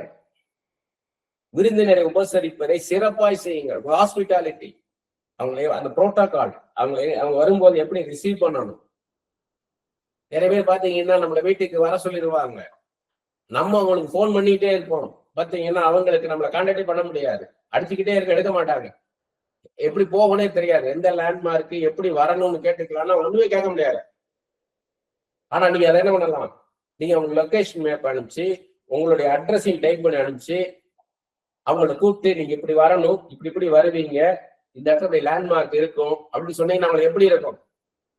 அதே மாதிரி அவங்க கிட்ட வரும்போது போன் பண்ணும் போது, இந்த இடத்துல வந்துட்டீங்கன்னா இப்படி வரும், இந்த இடத்துல கொஞ்சம் டிராபிக்கா இருக்கும், அதுக்கப்புறம் கரெக்டா இருக்கும், இந்த ரோட் கண்டிஷன் இப்படி இருக்கும், இப்படி வாங்க. எப்படி இருக்கு பாருங்க. நம்ம செருப்பு எங்க போடணும், அவங்க செருப்பு போறதுக்கு ஒரு இடத்த காமிக்கணும். அங்க வந்து நின்றுட்டு அப்படியே நின்றுட்டே இருக்கக்கூடாது. அவங்க எல்லாம் கெஸ்டா இருப்பாங்க. உங்களை எங்க தேடுவாங்க? போய் ஒவ்வொருத்தரும் ரிசீவ் பண்ணி உட்காருங்க, இந்த இடத்துல உட்காருங்க, இப்படி உட்காருங்க, கன்வீனியன்டா இருக்கும், இங்க உட்காருங்க. அவங்க கூல்ட்ரிங்க்ஸ் கொடுக்குறீங்களா? அடுத்தவங்க அந்த கூல்ட்ரிங்க்ஸ் சிந்துனாங்கன்னா அது தொடக்கிறது டிஷ்யூ பேப்பர் இருக்கா? ஒவ்வொன்றையும் பார்த்து பார்த்து பண்ணணும். ஒவ்வொன்றையும் எப்படி உட்கார வைக்கிறீங்க, திட்டமிட்டு செய்யணும். அதிகாலை ஜபத்துல ஆண்டவர்கிட்ட நீங்க என்னென்ன செய்யணும்னு கேட்டீங்கன்னா எல்லாத்தையும் குறித்து உங்கள்கிட்ட பேசுவார். நெகேமியா 7:5 நெகேமியா சொல்றாரு, God gave me an idea in my spirit. இன்னொரு டிரான்ஸ்லேஷன்ல போடுற God gave me an idea in my mind. ஆண்டவர் எனக்கு ஐடியா கொடுத்தாருன்றாரு, எனக்கு யோசனை கொடுத்தாருன்றாரு. அப்படி போல ஆண்டவர் உங்களுக்கு யோசனை தருவாரு. இதெல்லாம் பேசுவாருன்னா பேசுவாரு. அன்றாட வாழ்க்கை, அவர் கொடுத்த வாழ்க்கை, அனுதின வாழ்க்கை உங்களுக்கு சொல்லுவாரு. How to meet with other people, எப்படி நான் அவங்களோட நான் பழகணும், புது இடமா இருக்கு இவங்க மத்தியில நான் எப்படி பேசணும், அதெல்லாம் உங்களுக்கு சொல்லி கொடுப்பாரு. சங்கீதம் 32:8 சொல்றாரு இல்லையா, நான் உனக்கு போதித்து நீ நடக்க வேண்டிய வழியை உனக்கு காட்டுவேன், உன்மேல் என் கண்ணை வைத்து ஆலோசனை சொல்லுவேன். அது மாதிரி உங்களுக்கு ஆலோசனை கொடுப்பார் ஆண்டவர். உங்களுக்கு இப்படி நடனம் உங்களுக்கு ஒரு ஆலோசனை உங்களுக்கு கொடுப்பாரு. ஒவ்வொரு நாளும் உங்களை நீங்களே ஆராய்ந்து பாருங்கள். என்னென்ன செய்துள்ளீர்கள், அடுத்து என்ன செய்யணும்ன்றத திட்டமிடுங்கள். ப்ராக்ரஸ் வேணும், முன்னேறணும். அநேகம் பேர் சலிப்பினால், விரக்தினால், போர்டம், ஃப்ரஸ்ட்ரேஷன், இதனால எதையுமே யோசிக்க மாட்டாங்க, செய்ய மாட்டாங்க. அவங்களுக்கு போர் அடிச்சிருச்சு லைஃப், ஃப்ரஸ்ட்ரேஷன் ஆயிட்டாங்க. நிறைய காரியங்கள் நடக்காதனால அவங்க என்ன பண்ணாங்க, எதையுமே செய்ய மாட்டாங்க. செழிப்ப என்னத்த வாழ்க்கை, என்னத்த செய்ய அப்படின்னு அவங்க எதுவுமே செய்ய மாட்டாங்க. அவங்க என்ன செய்யணும், உடனே செயல்பட ஆரம்பிக்கணும். துருப்பிடிச்ச மாதிரி அதை என்ன பண்ணணும், எண்ணெய் போட்டு அதை மறுபடியும் அதை எடுக்கும் போது, அதை திருக்கும் போது அது ஓட ஆரம்பிப்பீங்க. அநேக நாள் எதுவுமே நடக்காத நாள், ப்ராக்ரஸ் இல்லாத நாள், பலர் சோர்ந்து போய் இருக்கிறாங்க. இன்னும் பலர் எப்போதுமே நெகட்டிவ் மைண்ட் செட்டு, எப்பயுமே அவிசுவாசம், இம்பாசிபிள், இது நடக்காது, என்னால முடியாது, இது இப்படித்தான் அப்படின்னே சொல்லிட்டு இருந்தீங்க. நாம முன்னேற முடியாது. நீங்க வெளியே வரணும். முதலாவது இதை ஓவர் கம் பண்ணணும். அதற்கு வழி ஆக்ஷன்ல இறங்கணும், செயலில இறங்கணும். செல்ஃப் வில், ஃப்ரீ வில் செயல்படணும். ஆண்டவர் சுயாதீனத்தை கொடுத்திருக்கிறார். நம்ம தான் செயல்பட ஆரம்பிக்கணும். நீங்க கால் எடுத்து வச்சா யோர்தான் பின்னிட்டு ஓடும். யோர்தான் பின்னிட்டு ஓடுமான்னு இருந்தீங்கன்னா இது ஓடாது. இப்படிங்க ஆறுங்க, இவ்வளவு பெரிய ஆறு என்ன கால் எடுத்து வச்சா பின்னாடி ஓடும். கர்த்தர் செயல்படுவார். அப்பதான் கர்த்தர் செயல்பட முடியும். நீங்க செயல்படலாம், கர்த்தர் செயல்பட முடியாது. நீங்க முன்னாடி போனாதான் உங்களை தூக்குவார், தூக்கி கொண்டு போவார். அவருடைய பலனை தருவார். கர்த்தருக்கு காத்திருக்கிறவர்களோ புது பலன் அடைந்து கழுகுகளை போல செட்டைகள் அடித்து உயரே பறப்பார்கள். ஓடினாலும் இழைப்படையார்கள், நடந்தாலும் சோர்ந்து போகிறாங்கன்னா, ஓடினால் எவ்வளவு ஓடினாலும் சோர்ந்து போகாத, எவ்வளவு நடந்தாலும் களைப்படையாத உன்னத பலன், அவருடைய பலனை நமக்கு தருவார். சும்மா இருக்கிறது கிடையாது. வெயிட்டிங் டைம்ன்றது ப்ரிப்பரேஷன் டைம், ஆக்ஷன் டைம். இந்த டைம் கிடைக்காது. என்ன ஆச்சுன்னா, நம்ம நெகட்டிவ் மைண்ட்ல இருந்தோம்னா ஆண்டவர் உண்மை பண்ண முடியாது. ஏன்னா நான் கோஆபரேட் பண்ணணும் அவருக்கு முடியும். அதை நம்ம யோசிக்கணும். என்னால முடியாது, அவரால் செய்ய முடியும். இசைக்கேட்ட கேட்கிறாரு, இந்த உலர்ந்த எலும்புகள் உயிரோடு எழும்பும்னா, ஆண்டவராய் கர்த்தராய் தேவரை நீர் அறிவீங்க, யூ நோ லார்ட் காட். அவன் அது மாதிரி நீங்க ரெடி ஆகணும். ஜெபிக்கிறீங்க, ஜபம் பண்ணுனா எப்படி ஜபம் பண்ண போறீங்க? ஜபம் தானே இல்ல, இந்த ஜபம் it's an opportunity for me. எனக்கு கொடுக்கப்பட்ட ஒரு பெரிய ஒரு வாய்ப்பு, இதை நான் பயன்படுத்தணும். அப்ப நம்ம டெய்லி ரெடி ஆகணும். ஒரே மாதிரி ஜபம் பண்றீங்களா? மாத்தி ப்ரே பண்ணி பாருங்க. உங்க வேர்டிங்ஸ மாத்தி பாருங்க. நல்லா ஜெபிக்கிறவங்களோட ஜெபத்தெல்லாம் கேட்டு பாருங்க. எப்படி ஜெபிக்கிறாங்க, என்ன மாதிரி வேர்டிங்ஸ் யூஸ் பண்றாங்க. So what I am doing it's right நினைக்காதீங்க. நான் செய்வது சரியாகத்தான் செய்து கொண்டிருக்கேன் விழ மாட்டீங்க. Check your self. யோசிக்கணும். இதான் யோசிக்கிறதே. அந்த ஜெபம் எப்படி பண்ணணும், நான் ஜெபிக்கணும்னா எப்படி ஸ்டார்ட் பண்ணணும், எப்படி கொண்டு போகணும், அதை குறைச்ச நேரத்துக்குள்ள எப்படி எஃபெக்டிவா ப்ரே பண்ணணும், அதை நீங்க என்ன பண்ணணும், பிராக்டிஸ் பண்ணணும். பேசுறதுக்கு பிராக்டிஸ் பண்ணணும். பேசி பேசி பேசி பாருங்க. அப்படி பண்ணீங்கன்னா உங்களுடைய இம்பாசிபிலிட்டிஸ் எல்லாம் பாசிபிலிட்டிஸ் ஆயிரும், இம்பாசிபிள் எல்லாம் பாசிபிள் ஆயிரும், முடியாதெல்லாம் முடிஞ்சதாயிரும். ஏன்னா நீங்க பண்ண ஆரம்பிச்சிட்டீங்க. உங்க பர்சனல் ரூம்ல உங்களை நீங்க ப்ரிப்பேர் பண்ணுங்க. அப்பதான் ஸ்டேஜ்ல கொண்டு போக முடியும், 4 பேர் மத்தியில உங்களை பயன்படுத்த முடியும், ஒரு பப்ளிக் பிளேஸ்ல உங்களை பயன்படுத்த முடியும். ஆண்டவர் அங்க கொண்டாடுவார், ஈதியாக்களை கொண்டு வந்து இருதயத்தை திறப்பாரு, கொர்நேலியர்களுடைய வீடுகளை திறப்பாரு. நீங்க ரெடியா இருந்தீங்கன்னா போதும். பைபிள் வந்து மிராக்கிள் ஒர்க்கிங் பவர் உள்ளது. ஆடு மேய்க்கிறவனா அரசனாக முடியும், அனாதைய ராஜாத்தியக்க முடியும். ஆடு மேய்க்கிறவன் அரசனாக முடியும்னா தாவீது என்ன சொல்றாரு, ஆடு மேய்க்கிறவன் அரசனாக்குனார். எஸ்தரை வந்து அனாதைய ராஜாத்தியாக்குனாரு. அதே மாதிரி தானியேல் அடிமையா இருந்தவன ராஜாக்களுக்கு ஆலோசனைக்காரனாக உயர்த்தினாரு. திக்குவாயி மந்தனா இருந்த மோசே இப்படி போல ஒரு தீர்க்கதரிசி இல்ல, மகாபலி தீர்க்கதரிசின்னு சொல்ல வச்சார். இதெல்லாம் கர்த்தரால முடியும். அதே கர்த்தர் தான் உங்க கர்த்தர். நான் முந்தினவரும் பிந்தினவருமாய் இருக்கிறேன். நான் மோசையோடு கூட இருந்தது போல நான் உன்னோட கூட இருக்கிறேன், எலியாவோடு இருந்தது போல நான் உன்னோட இருக்கிறேன், தானியலோடு இருந்தது போல, தெபோராளோடு இருந்தது போல நான் உன்னோட இருக்கிறேன். எதுக்கு சொல்றாரு? அது மாதிரி ஒன்னையும் நான் பயன்படுத்த முடியும், ஒன்னையும் நான் ஆசீர்வாதமாக மாற்ற முடியும். ஆண்டவர் சில கடினமான சூழ்நிலைகள் மற்றும் மனிதர்கள் மத்தியில நம்ம கொண்டு போவார். அவைகள் நம்மை செம்மைப்படுத்த, நமக்கு விசுவாசம், பொறுமை, முதிர்ச்சி, நிதானத்தை கொடுப்பதற்காக. கடினமான பாதையில வந்ததுனாலதான், கடினமான மனிதர்கள் மத்தியில வந்ததுனாலதான் நமக்கு வந்து தாழ்மை வந்தது, பொறுமை வந்தது, எளிமை வந்தது. இன்னைக்கு காலையில கூட ஒரு நண்பர்கிட்ட தான் பேசிட்டு இருந்தேன். நான் சர்ச்சில் வந்து அந்த நண்பரை சந்திச்சேன். சில வருஷங்களாச்சு அவரை சந்திச்சு. எனக்கு எளிமை ரொம்ப பிடிக்கும்னா அவர் ஆச்சரியமா பார்க்கிறார். அந்த எளிமையை குறித்து கொஞ்ச நேரம் அவர்கிட்ட பேசுறேன். ஏன் எனக்கு எளிமை ரொம்ப பிடிக்கும்னு சொல்லிட்டு. அந்த எளிமை வந்து எவ்வளவு மேலானது. உயர்ந்த ஸ்தானத்தில் உட்கார வைப்பதற்காக நம்மை உருவாக்குவார், செம்மைப்படுத்துவார். நாம் நம்முடைய குறைந்த அறிவின் மேல், புத்தியின் மேல் சாராமல் கர்த்தருடைய அனந்த ஞானத்தின் மேல் சார்ந்து கொண்டால் போதும். நீதிமொழிகள் 3ஆம் அதிகாரம் 5-6 வசனங்கள் எப்படியா பார்க்கிறோம். உன் சுய புத்தியின் மேல் சாயாமல் உன் முழு இருதயத்தோடும் கர்த்தரில் நம்பிக்கையாய் இருந்து உன் வழிகளெல்லாம் அவரை நினைத்துக்கொள், அப்பொழுது அவர் உன் பாதைகளை செம்மைப்படுத்துவார். சுய புத்தி மேல சாராத, என்னை சார்ந்து கொள், நான் வந்து உன்னை சக்சஸ்ஃபுல்லா கொண்டு போவேன், வெற்றிகரமான பாதையில கொண்டு போவேன்றார். சங்கீதம் 37:5 தாழ்ந்து சொல்றார், உன் வழியை கர்த்தருக்கு ஒப்புவித்து அவர் மேல் நம்பிக்கையாயிரு, அவரே காரியத்தை வாய்க்க பண்ணுவார். இப்ப நம்ம அவரை சார்ந்து கொண்டா போதும், அவர் நம்மளை நடத்துவார். நீங்கள் எப்படி யாராக இருக்க விரும்புகிறீர்கள் என்பதை உங்கள் மனக்கண்கள் முன்பாக எப்போதும் வைத்திருங்கள். அதுதான் உங்கள் தரிசனம். எக்ஸாம்பிள் என்னன்னு கேட்டீங்கன்னா, சவுத் கொரியால எல்லாம் என்ன பண்ணுவாங்கன்னு கேட்டீங்கன்னா, அவங்களுக்கு ஒரு பெரிய சர்ச்சை ஆர்டர் கொடுக்க போறேன்னா அது மினியேச்சர்ல செய்வாங்க. ஒரு சின்ன செட்டு மாதிரி செஞ்சு அதை டேபிள்ல வச்சுட்டு டெய்லி அதை பார்த்து ஜெபம் பண்ணுவாங்க. இப்படி போல எனக்கு ஒரு ஆலயத்தை கொடுக்க போறதுக்காக நன்றி ஆண்டவரேன்னு ஜெபம் பண்ணுவாங்க. அது அப்படியே நடக்கும். நீங்க பால் ஆங்கிள் ஷோ பார்த்தீங்கன்னா ஒரு 100 சேர் போட்டு, எம்டி சேர் போட்டு அதுக்கு பிரசங்கம் பண்ணுவார். நீ 100 ஆத்துமாக்களை கொண்டு வர போறா நன்றி, அப்படி 100 பேர் வருவாங்க. 200 சேர் 300 சேர் போட்டு எம்டி சேரை போட்டு பிரசங்கம் பண்ணுவாராம். எனக்கு கொடுக்க போறீங்க இவ்வளவு வேற. அவங்க விசுவாசம் பாருங்க, எப்படி கண்ணு முன்னால அதை வச்சு இதை செய்ய போறீங்க ஆண்டவரே. அப்படி போல உங்களை நீங்க கண்ணு முன்னால வச்சு பாருங்க, என்னை இப்படி பயன்படுத்தணும் ஆண்டவரே, நான் இப்படி போல நான் இருக்கணும் ஆண்டவரே. அதை அப்படியே செய்வார் ஆண்டவர், அப்படியே வாய்க்கை செய்வார். ஒரு நடிகன் நான் இருக்கிறான் அம்மா ஒருத்தர், அவன் நடிக்க வாய்ப்பு வரும்போது நடித்துக் கொள்ளலாம் என்று சும்மா இருந்து விடக்கூடாது. அனுதினமும் தொடர்ந்து பலவிதமான உணர்ச்சிகளையும் முகபாவங்களையும் உடல் அசைவுகளையும் அவன் பயிற்சி செய்யணும். திடீரென்று நடிப்பு வந்து விடாது. ஒரு கதை எழுதுபவனுக்கும், ஒரு கவிதை எழுதுறவனுக்கும், பேச்சாளனுக்கும், பாடகனுக்கும், இசைக்கலைஞனுக்கும், டெக்னிக்கல் ஃபீல்ட்ல இருக்கிறவங்களுக்கும் இதுவேதான். பயிற்சி பயிற்சி பயிற்சி. தொடர்ந்து பிராக்டிஸ் பண்ணிக்கிட்டே இருக்கணும். திடீர்னு நீ நல்லா பாடிட முடியாது, தொடர்ந்து பாடணும். உங்க குரல் வந்து பழக்கணும், அதுக்கு பழக்கணும்.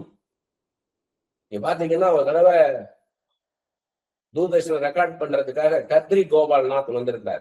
சாக்ஸபோன் பிளேயர் அவர். அந்த சாக்ஸபோன்ல பாத்தீங்கன்னா ஒவ்வொரு அந்த ஹோல் மேலேயும் அந்த ஓப்பனிங் இது இருக்கும், ஸ்ப்ரிங். அந்த ஸ்ப்ரிங் எடுத்துட்டு அவரு ரப்பர் பேண்ட் போட்டிருந்தார். நான் அப்ப அவர்கிட்ட கேட்டேன், நீங்க ரப்பர் பேண்ட் போட்டிருக்கீங்க, இது வந்து ரிப்பேர் ஆயிடுச்சா, நீங்க அதுக்கு நல்லபடியா நம்ம வந்து வேற ஸ்ப்ரிங் போட்டிருக்கலாமே. ஏன்னா வசதி இல்லாதவர், நல்ல வசதி உள்ளவர். சொன்னாரு, இங்கிலீஷ் நொட்டேஷன்ஸ் வந்து ஹாஃப் நோட்டா போகும், CDEFGABCன்னு ஆஃப் நோட் போகும். ஆனா நான் ராகங்கள் வாசிக்கும் போது உள்ளுக்குள்ள சின்ன சின்ன நோட்டுகள் வரும். 1/16 நோட் எல்லாம் வருங்க. சின்ன சின்ன இடைவெளியில எல்லாம் வருமா. சாக்கு ரீக்கு இடையில நான் ஒரு 4 நோட்டு எடுப்பேன்ற. அந்த ஃப்ளோ வந்து ஸ்ப்ரிங் போட்டா வராது. அதனால நான் ரப்பர் பேண்ட் போட்டு வச்சிருக்கேன்ற அப்படி சொன்னார். அது பாருங்க, அது அப்ப பிராக்டிஸ், அந்த பிராக்டிஸ் பண்ணி பண்ணி பண்ணி தன்னை ரெடியா வச்சிருக்கிறார். எந்த ராகத்தை வாசிக்கிறதுக்கு சாக்ஸோபோன் மட்டும் இல்ல, அவரை ரெடி பண்ணி வச்சிருக்கிறார். அது மாதிரி நம்ம ரெடியா இருக்கணும், எக்ஸ்பர்ட்டா இருக்கணும். நீங்க எங்க இருந்தாலும், எந்த பொசிஷன்ல இருந்தாலும் நீங்க அதுல எக்ஸ்பர்ட்டா இருக்கணும். You are the investment, not the money, not the position, not the job. நீங்க தான் முதலீடு, நீங்க தான் உங்க ஃபியூச்சருக்கு முதலீடு. கர்த்தர் உங்களை மட்டும் தான் செய்ய போறாரு. அப்ப நீங்க உங்களை எக்யூப் பண்ணிக்கணும். அதுக்கு ஹார்ட் ஒர்க் பண்ணணும். ஹார்ட் ஒர்க் பண்ணாம நீங்க மேல வர முடியாது. பாஸ்ட், பிரசன்ட், ஃபியூச்சர், எங்கே இருந்தோம், எங்கே இருக்கின்றோம், எங்கே இருக்க போகின்றோம், இது யோசித்துக்கிட்டே இருக்கணும் டெய்லி. எனக்குள் மாற்றம் வேணும், முன்னேற்றம் வேணும்.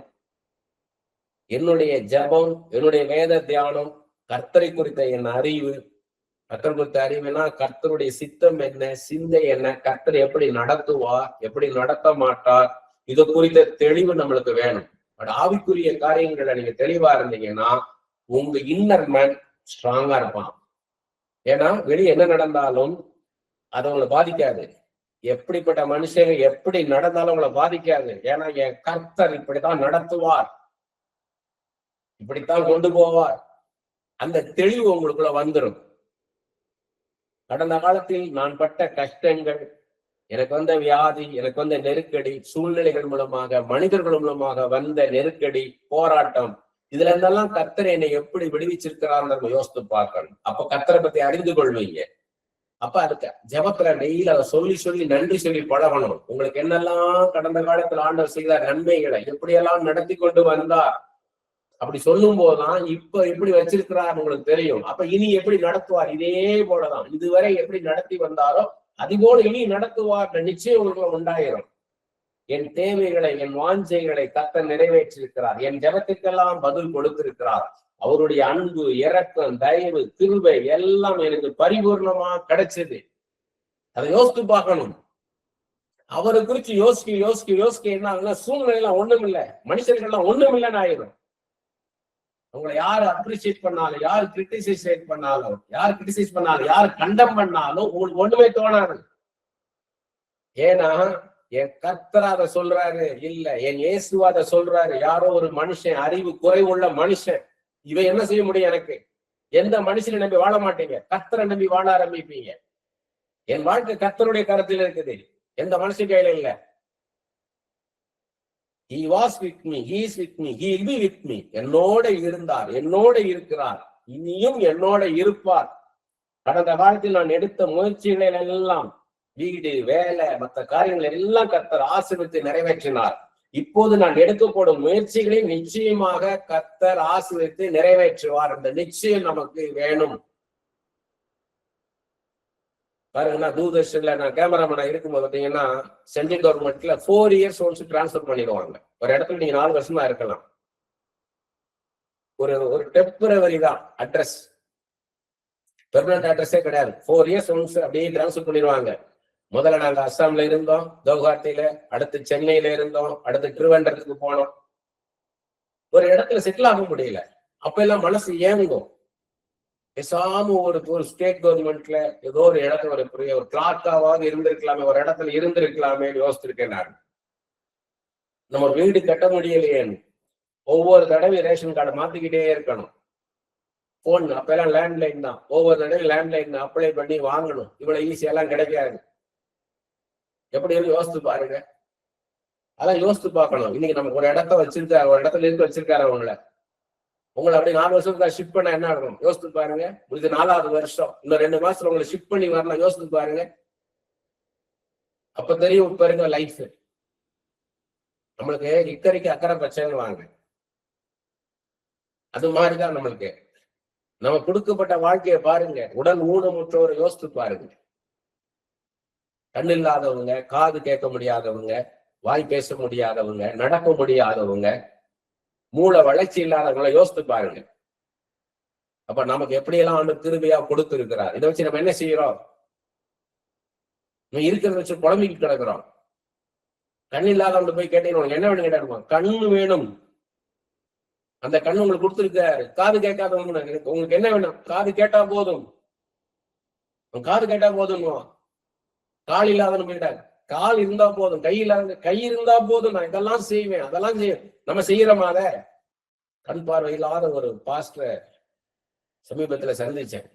பல வருஷங்கள் முன்பாக சந்திச்சிருக்கிறேன். கிட்டத்தட்ட 23 வருஷத்துக்கு முன்னால ஒருத்தர் சந்திச்சேன். அப்படியே வசனங்களை பார்த்தீங்கன்னா அப்படியே சொல்றாரு. இந்த 23 வருஷத்துக்கு முன்னாடி நான் சந்திச்சவர். படிப்பறிவு இல்லாதவர், ஊழியம் பண்றார், பாஸ்டரா இருக்கிறாரு. ஆனா கண் பார்வை கிடையாது. வசனங்கள்லாம் அப்படி சொல்றாரு. இத்தனாவது பக்கத்துல, இத்தனாவது அதிகாரத்துல, இந்த வசனத்துல அப்படி இருக்குதுன்னு சொல்றாரு. அப்ப நான் அவர்கிட்ட கேட்டேன், நீங்க எப்படி படிப்பீங்கன்னு கேட்டேன். ஏன்னா அப்ப இந்த மாதிரி எல்லாம் போன்ல எல்லாம் சாஃப்ட்வேர் பைபிள் எல்லாம் கிடையாது. அவர் சொன்னாரு, இந்த சின்ன பசங்கள்கிட்ட நானு சாக்லேட் வாங்கி தரேன், நான் 10 ரூபா தரேன், 20 ரூபா தரேன்னு உட்கார வச்சு படிக்க சொல்லுவாராம். அப்ப அவங்கள பக்கம் எண்ணு சொல்ல சொல்லி அப்படியே படிக்க சொல்லுவாராம். இத்தனை அதிகாரம் அப்படியே ரிஜிஸ்டர் ஆயிக்குமா. அப்ப எப்படி இப்ப கேட்பாங்க? நம்ம கேட்டோம் என்ன கேட்போம்? இன்னொருக்க படிச்சுக்கிடலாம்னு சொல்லி கேட்போம், கேஷுவலா கேட்போம். ஆனா அவர் சீரியஸ் பிசினஸ். அவருக்கு அது சீரியஸ் பிசினஸ் அது அவருக்கு. ஏன்னா இப்ப கேட்கறது எனக்கு அப்படியே ரிஜிஸ்டர் ஆகிக்கிடணும். அப்ப ஒவ்வொரு பேரையும் அதோனி பேசுறதே அப்படின்னாலே இப்படி கேட்பாரு. யோசித்து பாருங்க. ஒவ்வொரு பேரையும் சொல்லும் போதும், ஒவ்வொரு பேர் சொல்லும் போது, ஒரு ஸ்தலத்துடைய பேரும் ஒரு கேரக்டருடைய பேரும் சொல்லும் போது அவர் எவ்வளவு ஞாபகமா கேட்பாரு. ஏன்னா அது நினைவுல இருக்கணும். மீண்டும் அவர் அதை கொண்டு வரணும். அவர் நினைவுல கொண்டு வர்றதுக்காக அதை எவ்வளவு பதிச்சு வைப்பார். நம்மளுக்கு எவ்வளவு பெரிய கிருபை கொடுத்திருக்கிறார். நம்ம என்ன செய்யறோம்? சிம்பிளா நம்ம டைமை வேஸ்ட் பண்றோம், பொழுது போக்குறோம். கிடைக்காத பொழுத போக்குறோம். நம்ம வீணாய் பொழுது போக்கி கொண்டிருக்கிறோம். We are wasting our time. We are wasting ourselves. நம்மளை வீணாக்கிக்கிட்டு இருக்கோம். நம்ம ஆயத்தப்படுத்தணும். புலம்ப கூடாது. புலம்பல விட்டுட்டு ஆயத்தமாகணும். ரொம்ப சோர்ந்து போய் ஒரு ஊழியக்காரர் வந்து சொன்னார், இன்னைக்குதான் முதல் தடவையா சந்திக்கிறேன், ரொம்ப சோர்ந்து போயிட்டாரு. அநேக வருஷங்களா நான் ஊழியம் பண்றேன், நான் பிரபலமா இல்லை, எனக்கு அந்த அளவுக்கு என் தேவைகள்லாம் சந்திக்கப்படல, கஷ்டத்தின் பாதையில தான் போய்கிட்டு இருக்கிறேன், முழுமையா ஆண்டுக்கு அர்ப்பணிச்சு இருக்கிறேன், தியாகம் பண்ணி ஊழியம் பண்றேன், ஆனா கஷ்டத்தின் பாதையில போறேன். உயிருக்கே ஆபத்து வந்து ஒரு விபத்துனால உயிரே போற மாதிரி இருந்து கர்த்தர் காப்பாத்தி இருக்காரு. அவர் அந்த மாதிரி விபத்து வந்தா யாருமே படைக்க முடியாது. அவர் மெடிக்கல் ரிப்போர்ட்டை பார்த்தா எல்லா டாக்டர்ஸுமே இவர் உயிரோட இருக்க மாட்டாருன்றாங்க. இல்ல நாங்க அதுன்றாரு. அப்ப நான் சொன்னேன், ஒன்னே ஒன்று சொன்னேன் அவருக்கு, நாகமான் உங்க வீட்டை தேடி வரணும், சாருகாத் வீட்டுக்கும் சூனிமேல் வீட்டுக்கும் உங்களை கூட்டிட்டு போகணும், அதுக்கு நீங்க ரெடியான்னு கேட்டேன். அதுக்கு ஆயத்தமா? குஷ்டரோகி ஒருத்தர் சுகமாகணும், உங்கள்கிட்ட வந்தா சுகமாயிரும்னு சொல்லி உங்கள்கிட்ட வரணும், மரித்தவர்களை உயிரோடு எழுப்பணும்னு உங்களை கூட்டிட்டு போகணும், அதுக்கு நீங்க உங்களை ஆயத்தப்படுத்துங்க. நேரம் பேசி அவர்கிட்ட பேசி ஜோம் பண்ணி இங்க போயிட்டார். அடுத்த நாள் காலையில போன் பண்ணார், நான் புது மனுஷன் ஆயிட்டேனேன், புது மனுஷன் நானு, நேத்து வரை இருந்த மனுஷன் வேற, இன்னைக்கு நான் ஒரு புது மனுஷன். அநேக பேரை பார்த்திருக்கேன், மனுஷர்களை நம்பி நம்பி ஓடி சோர்ந்து போய் ஏமாந்து போய் கடைசி ஆண்டோட்ட வந்து விழுவாங்க. ஆண்டவர் வெயிட் பண்ணுவார், கடைசி நம்மகிட்ட வந்து விழுவானு. ஐ எம் த வே, நான் தான் வழி. பணத்தை நம்பி போய் மனுஷங்களை நம்பி போய் ஸ்டெடியா ஆண்டவர் மாத்திரம் சார்ந்து கொள்ளணும். நிறைய போய் டீச்சிங்ஸ் போகாதீங்க. நிறைய டீச்சிங்ஸ்ல போனீங்கன்னா அநேக போதையினால அழைப்புண்டு போயிருவீங்க. ஏன்னா எது கரெக்ட்னு உங்களுக்கு தெரியாம ஆயிடும் கடைசி. நீ பெரிய பெரிய ஊழியக்காரங்க, உலகத்திலே பிரசித்தி பெற்ற ஒரு பைபிள் டீச்சர், அவரை மாதிரி யாரும் பைபிள் டீச் பண்ண முடியாது. அவர் பாத்தீங்கன்னா ராங் டீச்சிங் விழுந்துட்டாரு, ராங் டாக்டரிங்.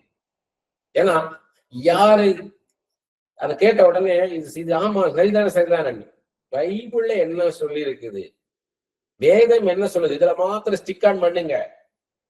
முதல்ல இதை தெரிஞ்சுக்கோங்க. அப்பதான் இதை குறித்து மத்தவங்க சொல்லும் போது சரியான பார்க்க முடியும். நீங்க வேதத்தை படிக்காம இவன் சொல்றது கேட்டது, அவர் சொல்றது கேட்கறது, அவர் சொல்றது கேட்கறது, இவர் சொல்றது கேட்டீங்கன்னா எப்படி நீங்க ஜட்ஜ் பண்ணுவீங்க எது சரின்னு? பைபிளை படிங்க, பைபிள்ல ஸ்ட்ராங் ஆகுங்க, சத்தியத்தை சரியாக அறிந்து கொள்ளுங்கள். சத்திய ஆவியானவர் உங்களுக்கு எல்லாவற்றையும் கற்றுக் கொடுப்பார். அந்த அபிஷேகம் சகலவற்றையும் உங்களுக்கு கற்றுக் கொடுக்கும். உங்களுக்கு ஒரு பிசிக்கல் சேஞ்ச் உண்டாகுது, பிசிக்கலா உங்களை ஷிஃப்ட் பண்றாருனாலே தெரிஞ்சுக்கோங்க, ஆல்ரெடி உங்களை மென்டலி ஸ்பிரிச்சுவலி அவர் ஒரு சேஞ்ச் கொண்டாந்துட்டாருன்னு அர்த்தம். அதுக்கு நீங்க ரன் ஆகணும். நீங்க மீண்டும் பழையதே பார்த்துட்டு இருந்தீங்கன்னா முன்னேற முடியாது. லோத்து மனைவி மாதிரி என்ன நடக்குதுன்னு பின்னாடி பார்க்க கூடாது. பின்னாடுகளை மறந்து முன்னாடுகளை நோக்கி பார்க்கணும்ன்றார். சமயம் வாய்த்தாலும் வாய்க்காவிட்டாலும் ஆயத்தமாயிரு. அதனுடைய season or off season, be ready. நம்ம அதுக்கு ஆயத்தமாக இருக்கணும். Are you ready? Father, what are you doing? என்ன செய்யறீங்க நீங்க என்ன செய்யறீங்க? நீ வந்து நம்ம ஜெபம் பண்றோம், ஆனா நம்ம என்ன செய்யணும்? அதை செய்யணும் இல்லையா? ஆண்டவர் சொல்றதை செய்யணும். நம்ம அதுக்கு ரெடி ஆகணும். நம்மளுக்கு இது கொடுங்க ஆண்டவரே, இதை செய்யுங்க ஆண்டவரே, இதை செய்யுங்க, அதை செய்யுங்க, எனக்கு அதை பண்ணுங்க, இதை பண்ணுங்கன்றோம். அதுக்கு நம்ம ஆயத்தமா இருக்கோமா? எனக்கு ஊழியத்துல எடுத்து பயன்படுத்துன்றோம். சரி, மேடைக்குள்ள நிறுத்திட்டாரு, அந்த இடத்துல என்ன பேச போறீங்க? எல்லாருமாலையும் பேசுறதுக்கு நீங்க தேவையில்லை. ஏற்கனவே அந்த 4000 பேர் ஏற்கனவே 4000 பேர் பிரசங்கம் பண்ணியிருக்கிறாங்க. நீங்க என்ன பேச போறீங்க? அங்க ஆயத்தமாகணும், ப்ரிப்பேர் ஆகணும், காத்திருக்கணும், வெயிட் பண்ணணும், எதிர்பார்த்திருக்கணும், எக்ஸ்பெக்ட் பண்ணணும், நம்மளை எக்யூப் பண்ணணும், தயார்படுத்தணும். நம்மளை இதுல நம்ம சரியா இருக்கணும். எப்ப நம்ம என்ன ஆண்டவர், நான் ரெடியா இருக்க ஆண்டவரே, அவர் சொல்றாரு ஆர் வி ரெடின்றாரு. எஸ். Are we prepared? நீ ஆயத்தமா இருக்கியா அப்படின்னு என்ன சொல்ல போறோம்? அதுக்கு ஆயத்தமா இருக்கிறோமா? நல்லா நீங்க ஜெபிச்சாலே போதும். பைபிளை வச்சு ஜெபம் பண்ணுங்க. முதல்ல அதுல எக்ஸ்பர்ட் ஆகுங்க. ஆண்டவரோட பேசும்போது வசனங்களை சொல்லி சொல்லி ஜெபிச்சு பழகுங்க. ஆண்டவரே, ஏசாயால இப்படி சொல்லி இருக்கிறீரே, இறைமையால இந்த அதிகாரத்துல இந்த வசனத்துல இப்படி சொல்லி இருக்கிறீங்களே, அப்போஸ்தலர் நடவடிக்கைகள் இந்த அதிகாரத்துல இந்த வசனத்துல இப்படி சொல்லி இருக்கிறீங்களே, அப்படி சொல்லி பழகுங்க. உங்களுடைய ஜெபம் வேதத்தின் வசனங்களால நிரம்பி இருந்ததுன்னா தெரிஞ்சுக்கோங்க, பவர்ஃபுல் பிரேயர். உங்களுடைய இன்டெலிஜென்ஸ் எல்லாம் தேவையே கிடையாது. ஆண்டவர் இன்டெலிஜென்ஸ் நம்பி கிடையாது. 1 Corinthians 1:17 பவுல் என்ன சொல்றாரு? சாதுரிய ஞானம் இல்லாமல் பிரசங்கிக்கவே கர்த்தரை அனுப்பினார். நய வசனிப்போடு பேச சொல்லல ஆண்டவர். எனக்கு பேச்சில அல்ல, தேவனுடைய ராஜ்யம் பேச்சில அல்ல, அது தேவனுடைய பலத்துல நிக்குது. அந்த பவரை புரிந்து கொள்ளுங்க. ஆண்டவரை நான் என்ன செய்யணும், நான் என்ன பண்ண, என்ன படிக்கணும், சூஸ் பண்ணுங்க. பைபிளை படிக்கிறீங்க. அதுக்கு அடுத்து யாரை படிக்கணும்னா, இந்த பைபிளை விட்டு கொஞ்சம் கூட விலகாம பைபிளை நல்லா கரெக்டா பேசுறவங்க, அவங்க பேச்சை மட்டும் கவனிங்க. எல்லாத்தையும் கேட்டுக்கிட்டு இருக்காதீங்க. அதுக்குதான் பாத்தீங்கன்னா வெப்சைட்ல எல்லாம் நீங்க ஓபன் பண்ணி பாத்தீங்கன்னா, முதலாவது திரித்துவ தேவனை மறுதலிக்கிறவங்களா இருக்கக்கூடாது. ட்ரினிட்டி ஆஃப் காட அக்செப்ட் பண்றவங்களா இருக்கணும். ஒருபோதும் அதுக்கு அகைன்ஸ்ட் இருக்கக்கூடாது. அடுத்து word is ultimate, word of God is the word from God. ஒரு நாளும் இந்த வேதத்துக்கு முரணாக நிக்க மாட்டேன் இருக்கணும். அடுத்து I believe in Holy Spirit, பரிசுத்த ஆவியானவரை முழு நிச்சயமாய் நம்பணும். முதலாவது திருத்துவ தேவனை அவங்க முழுமையாக நம்பணும், அதை மறுதலிக்க கூடாது. அடுத்தது பைபிளுக்கு எதிராக நிக்க கூடாது. பைபிள்ல என்ன போட்டிருக்கோ அதுதான் அல்டிமேட். ஒரு நாளும் அதுக்கு எதிராக, அதுக்கு மேலாக, அதுக்கு அப்பாற்பட்டு பேசக்கூடாது. அடுத்து பரிசுத்தாவின் அபிஷேகத்துக்கு முக்கியத்துவம் கொடுக்கணும். இது இருந்தால்தான் அந்த வெப்சைட்டுக்குள்ள நீங்க போகணும். நிறைய ராங் டாக்டர்ஸ் வந்துருச்சு. அதுல போனீங்கன்னா அங்க பேசுறது நல்லா தான் இருக்கும். ஏன்னா நீங்க ஒண்ணுமே தெரியாம போய் உட்கார்ந்தீங்கன்னா எல்லாமே நல்லா தான் தெரியும். பைபிளை நல்லா தெரிஞ்சுக்கிட்டீங்கன்னா, இந்த பைபிள்ல போட்டிருக்கவர் என்ன பேசுறார், இந்த பைபிளை வச்சு என்ன பேசுறார், அதுலயும் நல்ல ஆழமா பேசுறவங்கள கேளுங்க. அவங்களுடைய ஃபார்மேட் சிம்பிளா இருக்கும், கண்டென்ட் டெப்தா இருக்கும், உள்ளடக்கம் ஆழமா இருக்கும். அந்த வடிவம், இந்த ஃபார்மேட் வேணா சிம்பிளா இருக்கும், சிம்பிள் லாங்குவேஜ்ல பேசுவாங்க, ஆனா ஆழமான காரியங்களை பேசுவாங்க. ஏன்னா கம்யூனிகேஷனுடைய அல்டிமேட் என்னன்னு கேட்டீங்கன்னா சிம்பிளிசிட்டி அண்ட் டைரக்ட்னஸ். அதான் கம்யூனிகேஷனுடைய டாப் அல்டிமேட். ஒருத்தர் நல்லா கம்யூனிகேட் பண்றான்னா சிம்பிளா பேசுவான். நீங்க நல்ல டிக்ஷனரியில இன்னைக்கு உள்ள லேட்டஸ்ட் வேர்டிங்ஸ் எல்லாம் எடுத்து பேசுனீங்கன்னா யாருக்கும் புரியாது. புரியாம பேசுனீங்கன்னா கம்யூனிகேட்டரே கிடையாது. அதனால அவனால எதையுமே சொல்ல முடியாது. ஜனங்கள் புரிந்து கொள்ளும்படியாக பேசுகிறவனா இருக்கணும். அதையும் ஜனங்கள் எளிதாக புரிந்து கொள்ளும்படி பேசுறவனா இருக்கணும்.